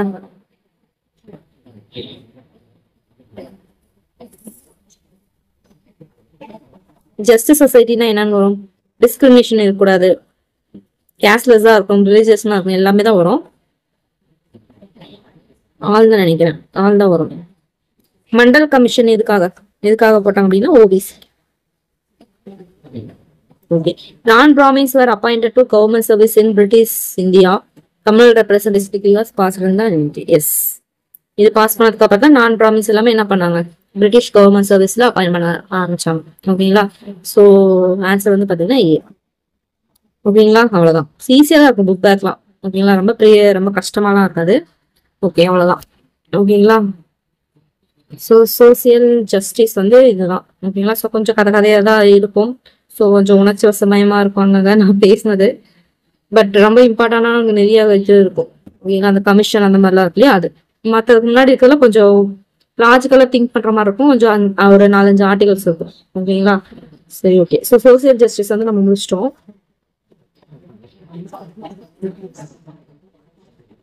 அடுத்து நம்ம பார்க்க போறது என்ன அப்படின்னு பாத்தீங்கன்னா இதை முடிச்சிட்டோம். பொலிட்டிக்கல் டெவலப்மெண்ட் இன் தமிழ்நாடு, அதே மாதிரி தமிழ்நாடு பொலிட்டிக்கல் தாட்ஸ் இது முடிச்சிட்டோம் அப்படின்னா 11th வந்து முடிஞ்சாச்சு. ஓகேங்களா. ஸோ அடுத்து பாத்தீங்கன்னா 12th பாத்தீங்கன்னா கான்ஸ்டியூஷன், லெஜிஸ்லேஷன், எக்ஸிக்யூட்டிவ் இதெல்லாம் 10th நம்ம பண்ணிருப்போம். மற்றபடி கொஞ்சம் எக்ஸ்ட்ரா நாலேஜ் பாயிண்ட் தான் இருக்கும். ஓகேங்களா. நீங்க அதை படிக்கும் போதே தெரியும்.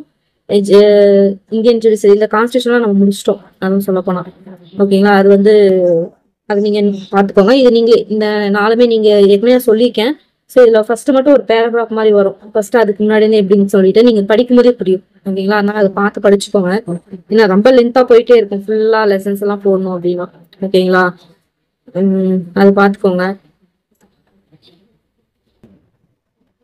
ஸோ இது பாத்தீங்கன்னா இந்த லோக்பால் லோகாயுத்தாலாம் இருக்கு இல்லையா, இது பத்தி புக்ல வந்து கம்மியா தான் இருக்கும் இன்ஃபர்மேஷன். லோக்பால் லோகாயுத்தா அப்படின்றது, அதே மாதிரி இந்த ஆர்டிஐ சம்பந்தப்பட்டது, எம்பவர்மெண்ட் ஆஃப் விமன் பேஸ் பண்ணது, consumer protection, human rights charter, இது எல்லாமே பாத்தீங்கன்னா அவுட் ஆஃப் புக்ல வந்து நீங்க நோட்ஸ் எடுத்து படிக்கிற மாதிரி இருக்கும். ஓகேங்களா. ஸோ நீங்க வந்து நெட்ல சர்ச் பண்ணீங்கன்னாவே நோட்ஸ் கிடைக்கும். ஓகேங்களா. அதை பார்த்து படிச்சுக்கோங்க.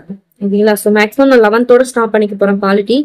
பிகாஸ் வந்து நான் எக்ஸாம்காக ப்ரிப்பேர் பண்ணிட்டு இருக்கேன். ஸோ அதனால கொஞ்சம் தப்பா நினைச்சுக்காம ஸோ 12th வந்து ஓரளவுக்கு நான் முடிச்சுட்டுப்பேன். அதுக்கப்புறம் பார்த்தீங்கன்னா ஐஎன்எம் இதெல்லாம் போனீங்கன்னா இதெல்லாம் நான் நடத்தி போட்டிருப்பேன். நான் என்னோட ஓன் நோட்ஸ் வச்சு நடத்தி போட்டிருப்பேன். பிளேஸ்ல செக் பண்ணி பாருங்க.